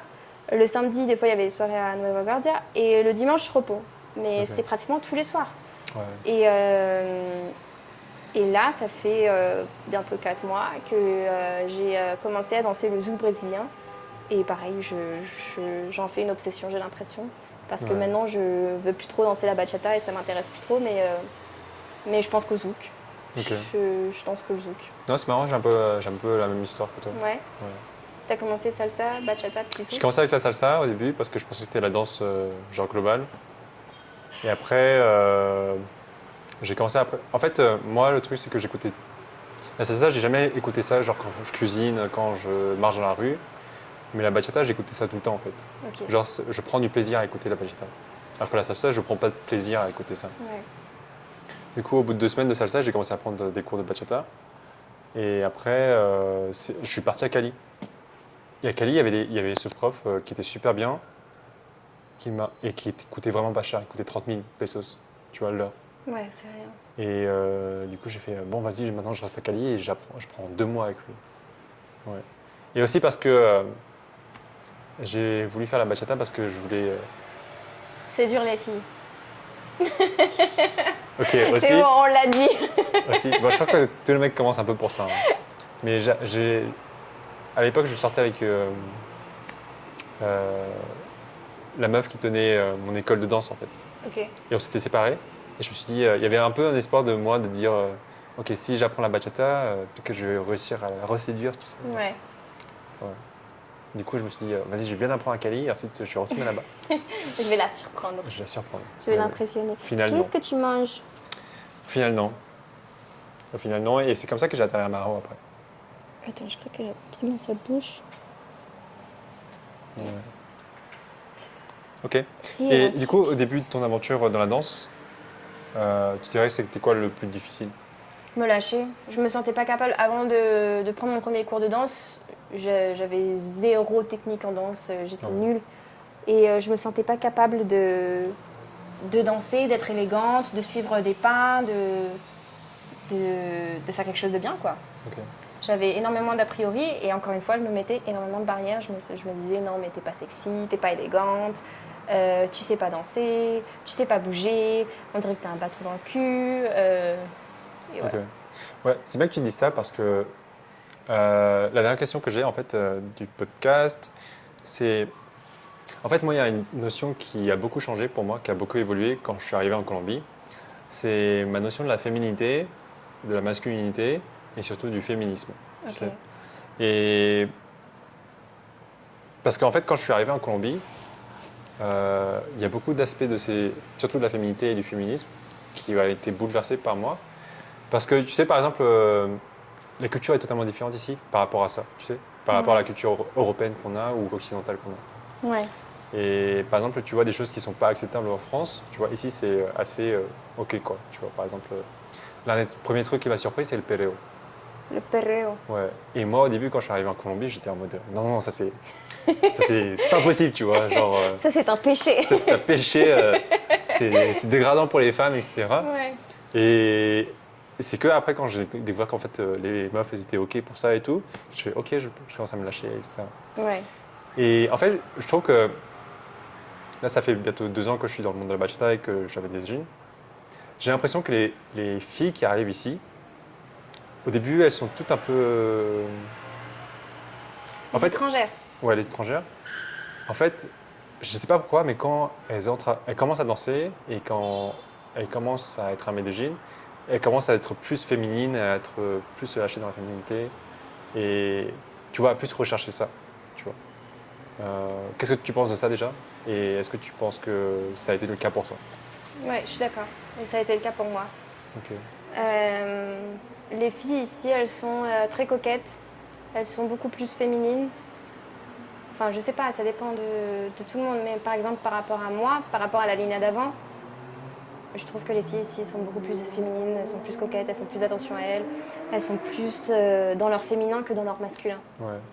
Et du coup, toi, il y a des choses qui ont changé pour toi? Est-ce que tu as commencé à embrasser plus ta féminité ici? Est-ce que tu as commencé à voir les choses différemment d'avant, par exemple?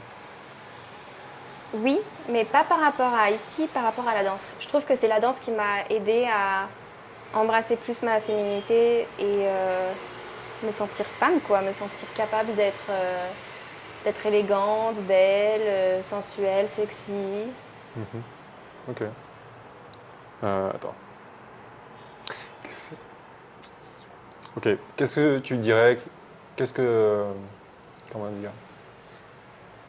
Quelles sont les différences par rapport à la féminité que tu vois ici, par rapport à ce que tu vois en France, par exemple, ou au Canada? Je trouve que les filles, elles font beaucoup plus attention à elles ici. Elles sont très axées sur la chirurgie esthétique. Il y a un type, en fait. Il y a un type de femme païssa, brune en général, avec les cheveux très longs. Ouais. C'est type pas ça. Ou blonde, par contre. Oui, ou blonde. Une poitrine généreuse, un fessier généreux, Ouais. qui font attention à ce qu'elles mangent, qui font énormément de sport, qui sont très diététiques. et axé sur le physique en fait. Ok. Mais est-ce que ça, c'est un modèle qui t'inspire ici ou est-ce que Non, il y a des choses, par exemple, que tu trouves chez d'autres personnes, chez d'autres femmes ici colombiennes, qui t'inspirent par exemple? honnêtement non. Ok. Non. Le profil type, et en fait ça vient de la culture narco. Mhm. Avant les nanas, c'était ça le profil type d'une femme de narco. Et non, pas spécialement. C'est pas des traits de physique qui m'attirent ou Ok. qui m'inspirent. Comment tu as réussi à travailler sur ta féminité, toi, du coup? À travers la danse.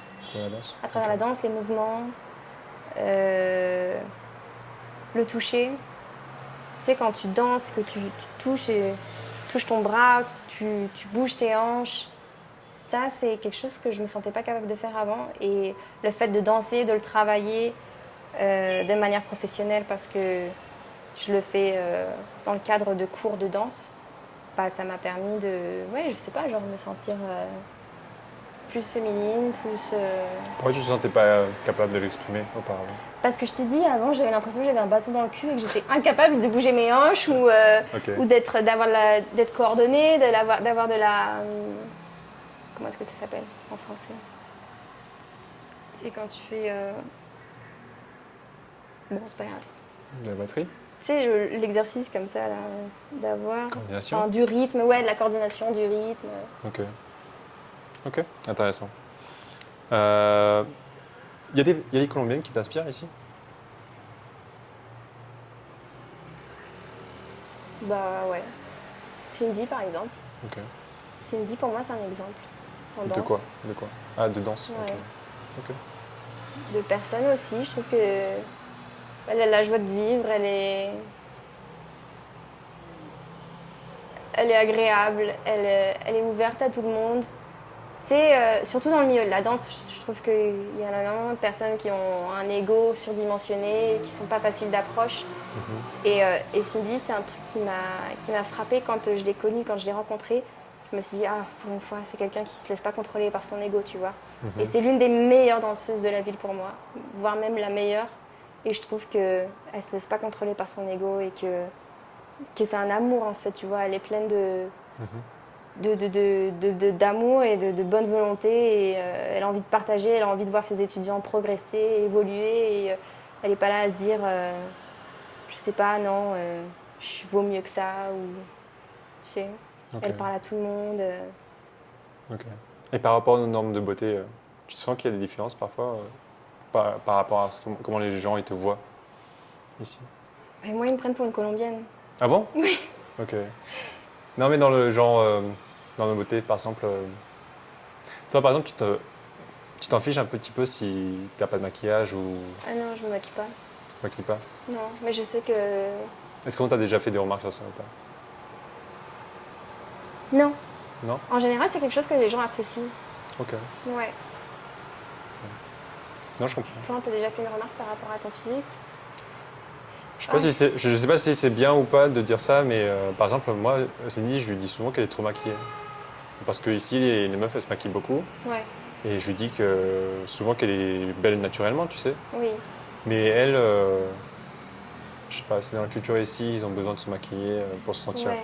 Se belle, maquiller et je te dirais même être toujours bien habillée. propre sur toi, apprêter, avec les chaussures propres. Par exemple, je sais que moi, mes chaussures, elles sont blanches, mais elles sont blanches pas très longtemps, tu vois. Après, elles deviennent noires, grises. Et, et j'ai déjà eu un ami qui m'a fait la réflexion, t'es vraiment une Européenne pour avoir les chaussures sales ouais? comme ça. Et je dis quoi? Mais on s'en fout, c'est les chaussures. Ok.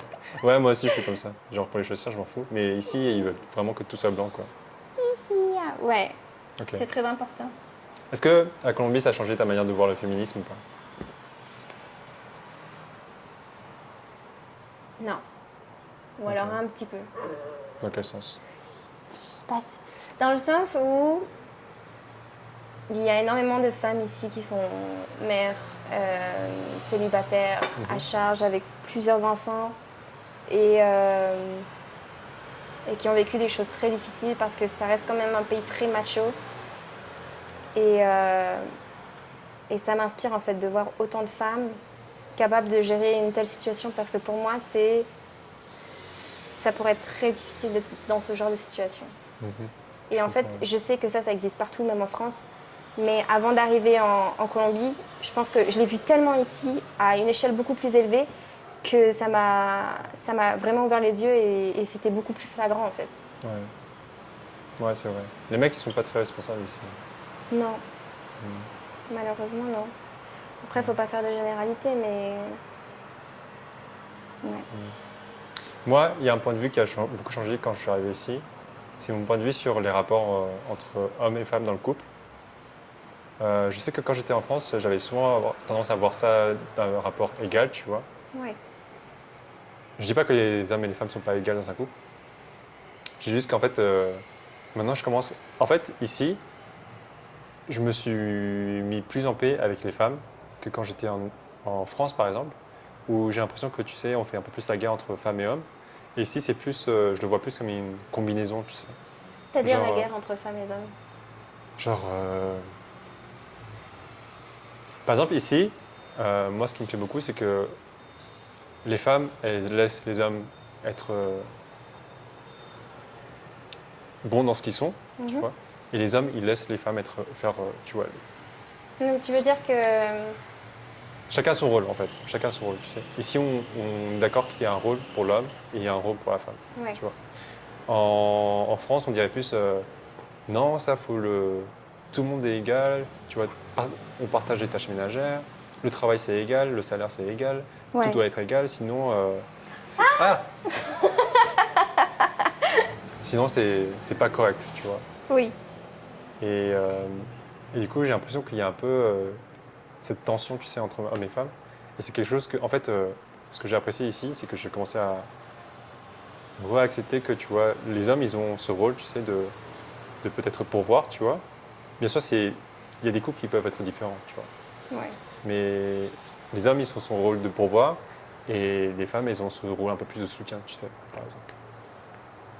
Ouais. Je comprends. Euh, Après, je pense que c'est encore quelque chose de culturel. Ouais, mais du coup, moi, ça m'a mis plus en paix avec ça, je trouve. D'accord. Qu'est-ce que tu penses de ce que je viens de dire? Je suis d'accord avec toi. Ok. Je suis d'accord avec toi et je l'ai vu aussi dans pas mal de familles colombiennes. Ok. Euh, que la femme a ce rôle de soutien et que l'homme a plus le rôle du provider, celui qui fournit, ouais. Ok. Tu penses que c'est un mauvais schéma ou est-ce que tu penses que c'est quelque Je chose? pense pas que ce soit un mauvais schéma nécessairement. Je pense que si ça convient aux deux personnes, tant mieux. Ok. Bon, c'est un sujet un petit peu polémique pour terminer la vidéo. Ouais. Ok. Ok. Est-ce qu'il y a quelque chose dans ce podcast que tu aimerais partager après tout ce qu'on a dit? En ce qui concerne le voyage, Comme tu veux. euh, si vous avez vraiment envie de voyager, de partir à l'inconnu, à la découverte, et que vous en ressentez vraiment le besoin, faites-le parce que je pense qu'il n'y a que des choses positives qui vont ressortir de ça. Même les expériences négatives que vous allez avoir, elles vont se transformer en positives et elles vont vous servir de leçon. Vous allez apprendre, vous allez grandir. C'est drôle parce que il y a 2 jours, j'étais en train d'écouter un podcast d'une fille qui était en train de dire vivre 1 an à l'étranger, c'est comme vivre 4 ans dans ton propre pays. Parce que tu es tellement amené à de nouvelles situations, à des obstacles, à des challenges à devoir résoudre et utiliser tes compétences de problem solving que tu grandis énormément en fait et tu prends énormément de maturité et même le fait de découvrir, d'apprendre de nouvelles cultures, de nouvelles personnes parce qu'on apprend de tout le monde, peu importe le statut, l'origine. Ouais. Donc franchement, foncez, c'est une super expérience. Ouais. Et en fait, je suis d'accord avec toi. Je trouve que ça construit beaucoup la résilience. Et surtout, ça change ta perspective. Tu vois, par exemple, j'ai abordé ce sujet à la fin de la vidéo. Parce que souvent, tu sais, quand tu vas dans de nouveaux pays, tu es obligé de t'adapter à la culture. Et souvent, ça te change de perspective, en fait. Et ça, c'est quelque chose qui est important parce que ça t'amène à voir les choses différemment. Ouais, Et je crois que c'est une qualité que tu construis pour tout, en fait. Parce que quand tu dois travailler, si tu penses toujours comme tout le monde, tu peux pas progresser, quoi, tu vois. ouais. Et ça, c'est une qualité que tu développes quand tu voyages, c'est de voir les choses différemment. C'est ça. Ouais. Et c'est ce que j'ai développé. Moi, je pense que c'est le voyage que j'ai fait qui m'a permis de réaliser que je ne voulais pas le train-train de vie traditionnel de tout le monde ou de même de toutes les personnes de ma famille. Par exemple, je suis la première à avoir choisi ce chemin de vie complètement différent, le fait de voyager, d'être digital nomade, de travailler en ligne, de ne pas être aller dans un office, dans un bureau, pardon, pour bosser et de faire ça de n'importe où.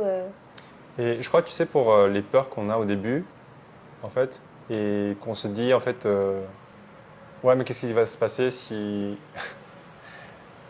Qu'est-ce qu'on va faire si ça se passe ou c'est comme ça. C'est qu'en fait, les problèmes ils vont se résoudre d'eux-mêmes, tu vois. Quand tu vas aller dans. Et souvent. Comment dire ça? Je sais qu'un jour on a parlé de ça, mais tu vois pas les opportunités qu'on a avant d'être dedans, tu vois. Ouais. Avant d'être dans le voyage, tu sais. Par exemple, là on a un projet tous les deux, mais si on n'avait pas commencé à voyager, on serait jamais. Si on n'avait jamais commencé à danser, on ne se serait jamais rencontrés non plus. Et on n'aurait jamais eu ce projet-là non plus. Ouais, on n'aurait jamais Parce ce qu'il est en projet-là. rapport avec la danse. Il est en rapport avec la danse. Et ouais, bon, je sais plus ce que je disais, mais bon, du coup, ok. Attends, On a fini? on a fini. Ouais, juste pour dire au revoir. Ok. Attends, j'ai un petit jeu, si tu veux, on peut faire ça. Non, Mathieu, je pense on va devoir la refaire parce que j'ai fait plein de. Non, t'inquiète pas, c'est pas grave. Ok, il y a un jeu qui s'appelle Fuck, Marry, Kill. Fuck my what? Fuck, Marry, Kill. Fuck, marry, kill. Ok. Ok, il y a 3 choix. Ok. À chaque fois, je te dis soit fuck, soit marry, soit Soit kill. fuck, la personne que tu coucheras avec, ou quand tu coucheras Non, mais avec, attends, tu te c'est maries sur avec. YouTube, mais mes parents, ils vont voir ça. Non mais t'inquiète, c'est des trucs tranquilles, t'inquiète. Et le troisième, c'est bien sûr que tu tues ça. Ok? Je tue. Je tue. Ok. Ok. Bachata, salsa ou zouk? Qu'est-ce que tu maries? Qu'est-ce que tu tues? Avec qui tu couches? Je couche avec Zouk, Ok. je marie avec bachata Ok. et je tue salsa. Tu tues salsa. Ok. Toi? Je crois que je me marie avec zouk.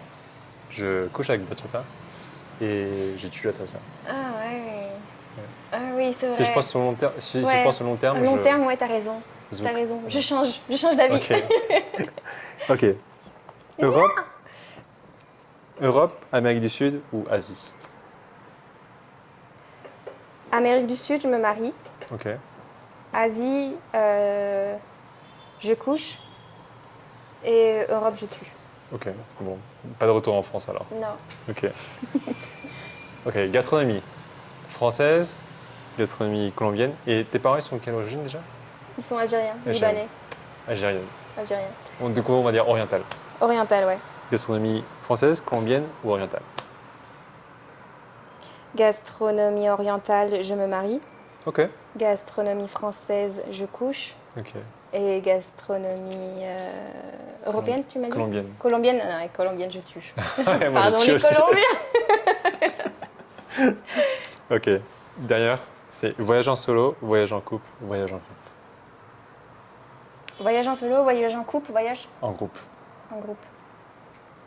Voyage en solo, je me marie. Ok. Voyage en couple, je... Ah ouais? Ah, je sais pas. C'est compliqué. Ouais, celle-là, elle est compliquée.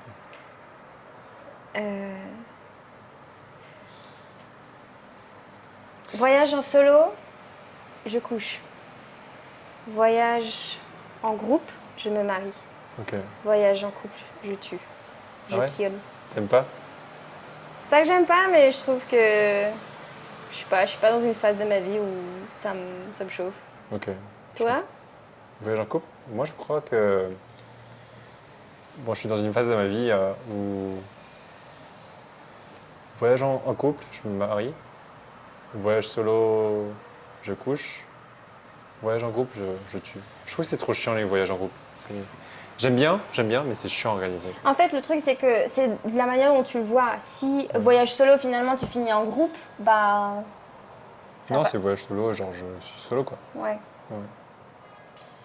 Bien sûr, parfois tu es en groupe, mais tu restes flexible avec ton truc solo. Ouais, mais voyage solo, ça veut dire que tu restes solo tout le voyage? Non, tu peux rencontrer du monde, backpacker. Bah, tu c'est vois. ça que je te dis, Ouais, c'est backpacker. ça. Pour moi, ça revient au même parce que tu n'es jamais solo en voyage solo. Ouais. Tu commences solo, mais tu finis jamais Les solo. voyages en couple, je pense que je vois plus comme voyage d'amis, tu sais, et ça c'est chiant. Ah, un peu, ok, tu vois. ok. Ouais. Mais enfin bref, voilà. Du coup, on arrive à la fin du podcast. Merci Lina d'avoir participé à cette vidéo. Et bon, je suis sûr qu'on aura des occasions de refaire De des vidéos refaire des ensemble. vidéos, ouais. Ouais. D'autres collaborations. Bah, Pour merci faire des beaucoup vlogs à ou toi quoi que ce soit. ouais, d'avoir pensé à moi et d'avoir fait ce podcast. Tu veux pour, dire une dernière chose? Bah non, juste suivez votre cœur. Désolée pour tous les lapsus. Le français, ça fait très longtemps que je ne le parle plus. Ok. Je vais mettre ses réseaux sociaux aussi en bas si vous voulez la suivre. Du coup, ouais. C'est quoi tes projets en ce moment? Qu'est-ce que tu fais? Alors en ce moment, je travaille en tant que UX designer en freelance sur la plateforme Upwork. Donc si vous avez besoin, n'hésitez pas. Et j'ai un projet de danse avec notre cher Mathieu. Ok. Donc voilà, qui va se développer, j'espère, et qui va donner naissance à quelque chose de beau et d'intéressant. Voilà. Donc si vous l'avez rencontré en social, n'hésitez pas à aller la voir aussi. Ok. Salut les gars. Salut!